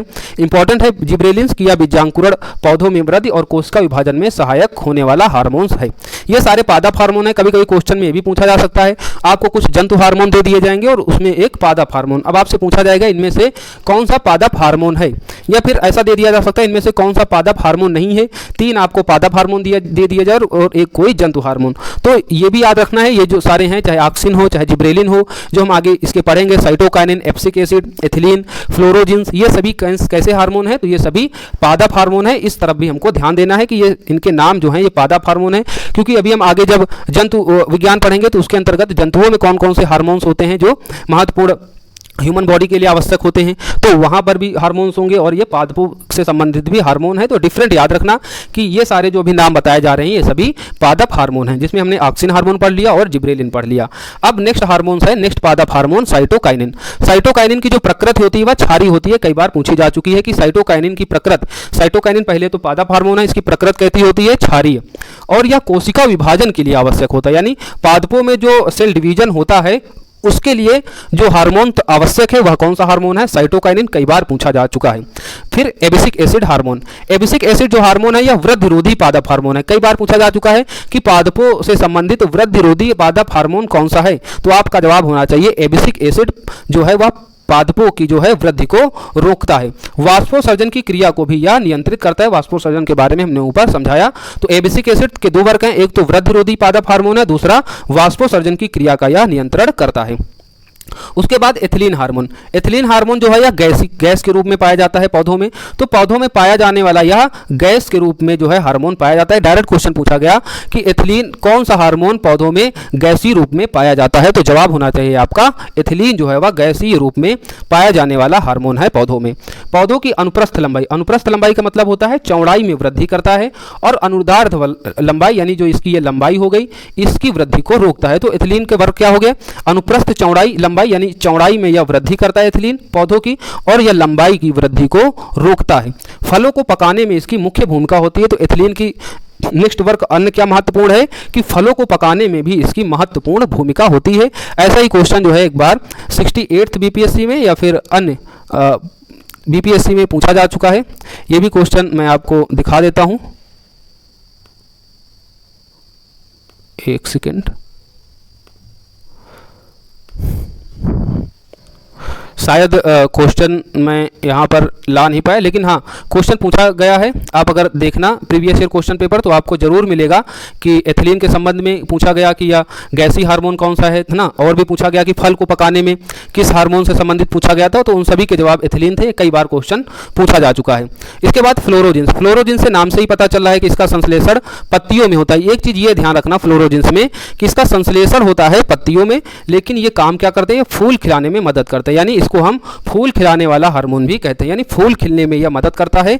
लेकिन इस हार्मोन का संश्लेषण कहाँ होता है, पत्तियों में, तो थोड़ा सा ये ध्यान देना। तो हमने पादप हार्मोन पढ़े जिसमें से ऑक्सिन पढ़ा जो तने में वृद्धि, फलों को गिरने में नियंत्रित करता है, बीज रहित फल उत्पादन में सहायक होता है, और गेहूं मक्के के खेतों में खरपतवार नाशक का कार्य करता है ऑक्सिन हार्मोन। जिब्रेलिन को देखा कि यह बीजांकुरण में मदद करता है, पौधों में वृद्धि और कोशिका विभाजन में सहायक होता है। साइटोकाइनिन को देखा कि इसकी प्रकृति होती है क्षारीय और कोशिका विभाजन के लिए आवश्यक है कौन, साइटोकाइनिन हार्मोन। उसी तरीके से एबिसिक एसिड को देखा कि यह वृद्धिरोधी पादप हार्मोन है। एथिलीन को देखा कि यह गैसीय रूप में मिलता है हमको पौधों में। अनुप्रस्थ लंबाई यानी चौड़ाई में वृद्धि करता है, लेकिन लंबाई की वृद्धि को रोकता है। फलों को पकाने में इसकी महत्वपूर्ण भूमिका होती है एथिलीन पादप हार्मोन की। फ्लोरोजिन्स हार्मोन्स देखा कि फ्लोरीजिन्स हार्मोन्स है पादप हार्मोन, यह संश्लेषण होता है इसका पत्तियों में, लेकिन इसका वर्क होता है फूलों को खिलाने में। अब कुछ विशेषीकृत पौधे हैं यानी स्पेशलाइज्ड प्लांट्स हैं, है ना, कौन कौन से प्लांट्स कहाँ कहाँ किस किस भौगोलिक परिस्थिति में उगते हैं, ये भी आपके एग्जाम में पूछा जाता है। जैसे एरिमोफाइट्स, जो एरिमोफाइट्स प्लांट्स होते हैं वह रेगिस्तान या स्टेपी में उगने वाले पौधे हैं। डायरेक्ट पूछा जाता है कि एरिमोफाइट्स जो हैं कहाँ किस स्थान से संबंधित होते हैं, तो आपको बताना होगा कि रेगिस्तान या स्टेपी में उगने वाले पौधों को हम एरिमोफाइट्स कहते हैं। उसी तरीके से फाइलोफाइट्स, फाइलोफाइट्स क्या होते हैं, ये मरुस्थल में उगने वाले पौधे होते हैं, है ना, चाहे आपसे एरिमोफाइट्स पूछे या फाइटोफाइट्स पूछे, ये दोनों ही रेगिस्तान यानी मरुस्थलीय स्थानों में उगने वाले पौधे होते हैं, एरिमोफाइट्स और फाइटोफाइट्स। फिर होता है सेमोफाइट्स, जो सेमोफाइट्स होते हैं ये बालू में उगने वाले पौधे होते हैं, यानी आपने देखा होगा कि गंगा के किनारे भी बहुत सारे जो हैं बालू में पौधे उगे होते हैं, तो वैसी जगह में उगने वाले पौधों को क्या कहते हैं, तो सेमोफाइट्स कहते हैं। लवण मृदोद्भिद यानी हेलोफाइट्स, हेलोफाइट जो होते हैं वह अधिक सांद्रता वाली मृदा में उगते हैं, यानी अधिक लवण युक्त मृदा, है ना। लवण इसमें हेलोफाइट्स का हिंदी रूपांतरण ही होता है कि लवण मृदोद्भिद, यानी जहाँ की जो मिट्टी है अधिक लवणीय है, अधिक नमकीन मिट्टी है, वहां पर जो पौधे उगते हैं उसको कहते हैं लवण मृदोद्भिद पादप, है ना। क्वेश्चन पूछा गया था आपका प्री री एग्जाम 2022 67 बीपीएससी में, लवणता युक्त वातावरण प्रेमी पौधों को क्या कहते हैं, ग्लाइकोफाइट्स, मृदोद्भिद, सनोद्भिद या लवणों मृदोद्भिदी। तो हमने पढ़ा कि जो हाइलोफाइट यानी लवण मृदोद्भिद पौधे हैं ये लवणता युक्त यानी अधिक सांद्रता वाली जमीन पर ये पौधे उगते हैं। तो इस तरीके से आपका आंसर इसका डी हो जाना चाहिए था। तो आगे भी क्वेश्चन आपसे पूछे जाते हैं और भी कई क्वेश्चन इसी तरीके से पूछे जा चुके हैं। फिर हमने कहा कि सभी क्वेश्चन को दिखाना संभव नहीं है, आप पीवाईक्यू को सॉल्व कीजिए तो आपको सारे क्वेश्चन मिल जाएंगे।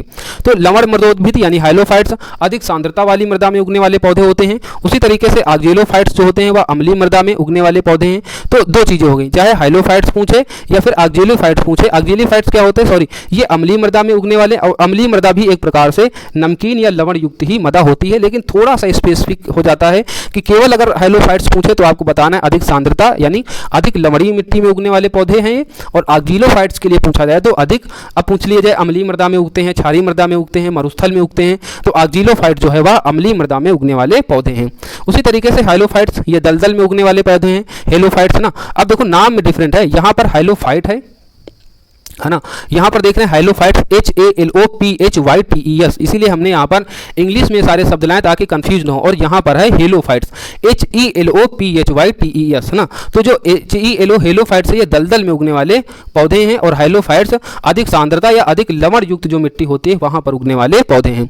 हाइड्रोफाइट्स क्या हो गए, हाइड्रोफाइट नाम से ही पता चल रहा है कि हाइड्रो मतलब जल में, तो जल से संबंधित जो पौधे होंगे जलोद्भिद पौधे भी इन्हें कहते हैं, यानी जलीय वातावरण में रहने के लिए जो अनुकूलित पौधे होते हैं उन्हें हम कहते हैं हाइड्रोफाइट्स। तो इस तरीके से कुछ स्पेशलाइज्ड प्लांट्स हैं जिसमें एरिमोफाइट्स और फाइटोफाइट्स ये रेगिस्तानी या मरुस्थलीय मृदा में उगने वाले पौधे हैं। सेमोफाइट्स बालू में उगने वाले पौधे हैं। हाइलोफाइट जिन्हें हम लवण मृदोद्भिद भी कहते हैं, ये अधिक सांद्रता वाली मृदा या कह सकते हैं अधिक लवणीय मृदा में उगने वाले पौधे हैं। एक्जिलोफाइट जो होते हैं अम्लीय मृदा में उगने वाले पौधे हैं। दलदल में पूछा जाए तो हीलोफाइट्स हो जाएगा, और हाइड्रोफाइट पूछा जाए तो यह जलोद्भिद हैं यानी जलीय वातावरण में उगने वाले पौधे हैं। तो इस तरीके से हमने आज बहुत सारे टॉपिकों को कवर किया जिसमें पादप जगत को पूरी तरीके से कवर कर लिया। एक बार हम अपनी वर्गीकी में जाएंगे जहाँ पर आपको पता चल जाएगा कि हमने क्या क्या आज पढ़ लिया है। तो बायोलॉजी की पहले तो हमने ब्रांचेज पढ़ ली, फिर कौन कौन से सिद्धांत हैं बायोलॉजी से संबंधित, जो जैव विकास के संबंध में जो सिद्धांत है उनको देख लिया। फिर वर्गीकी को हमने पढ़ा कि इसको दिया विकेटर ने 5 जगत में बांटा। तो मुनेरा जगत में हमने पढ़ लिया जीवाणु, नील हरित शैवाल, है ना, ये पढ़ लिया। दूसरा प्रोटिस्टा जगत में हमें कुछ इंपॉर्टेंट, है ना, पूछा नहीं जाता है, बाकी जो पूछा जाएगा वो जंतु जगत जब हम पढ़ेंगे, जिसमें हम संघ प्रोटोजोआ के जो जीव होते हैं वहाँ पर इसको कवर करेंगे। बाकी पादप जगत को पूरा कर लिया और मुनेरा जगत को पूरा कर लिया। कवक जगत को पूरा कर लिया, यानी कवकों के संबंध में पढ़ लिया और अलग से पढ़ लिया वायरस के बारे में। इसके अलावा डिफरेंट जो डिजीज होती हैं उनसे भी संबंधित हमने सब कुछ पढ़ लिया है। अब केवल 2 चीज़ बची हैं, एक तो प्रोटिस्टा जगत में हम पढ़ेंगे जो शैवाल संघ प्रोटोजोआ के जीव, बस केवल इतना देखेंगे कि संघ प्रोटोजोआ के कौन कौन से जीव हैं एग्जाम्पल। उसके बाद जो सबसे लंबा टॉपिक है वह है आपका जंतु जगत, क्योंकि इसमें हम देख रहे हैं सभी कुछ आ जाता है और इसमें मानव भी आ जाता है। तो मानवों के बारे में पूरा पढ़ेंगे कि मानव का जो ब्लड हो गया, ब्लड सर्कुलेशन, तंत्रिका तंत्र, है ना, फेफड़े से संबंधित जो रोग होते हैं, यानी सब कुछ अब जो इसके आगे जो हम पढ़ेंगे वो सभी चीज़ें पढ़ेंगे जो आप सोचते हैं पढ़ने के लिए, है ना। तो अब यहीं से इस क्लास को वाइंड अप करते हैं, बाकी अपने हम नेक्स्ट क्लास में पढ़ेंगे। चैनल पर नए हो तो सब्सक्राइब का नोटिफिकेशन बिल को प्रेस कर दें। वीडियो पसंद आया हो तो इसे लाइक करें, दोस्तों में इसको शेयर जरूर करें जो आपके साथ बच्चे तैयारी कर रहे हो। बीपीएससी 69th के लिए आप जुड़े रहें इससे। बाकी किसी दूसरे अन्य स्टेट पीसीएस या किसी वनडे एग्जाम की तैयारी कर रहे हैं तो भी ये क्लासेज आपके लिए इंपॉर्टेंट है। तो मिलते हैं नेक्स्ट वीडियो क्लासेस के साथ में, जब तक के लिए थैंक यू, जय हिंद, मुस्कुराते रहिए, पढ़ते रहिए।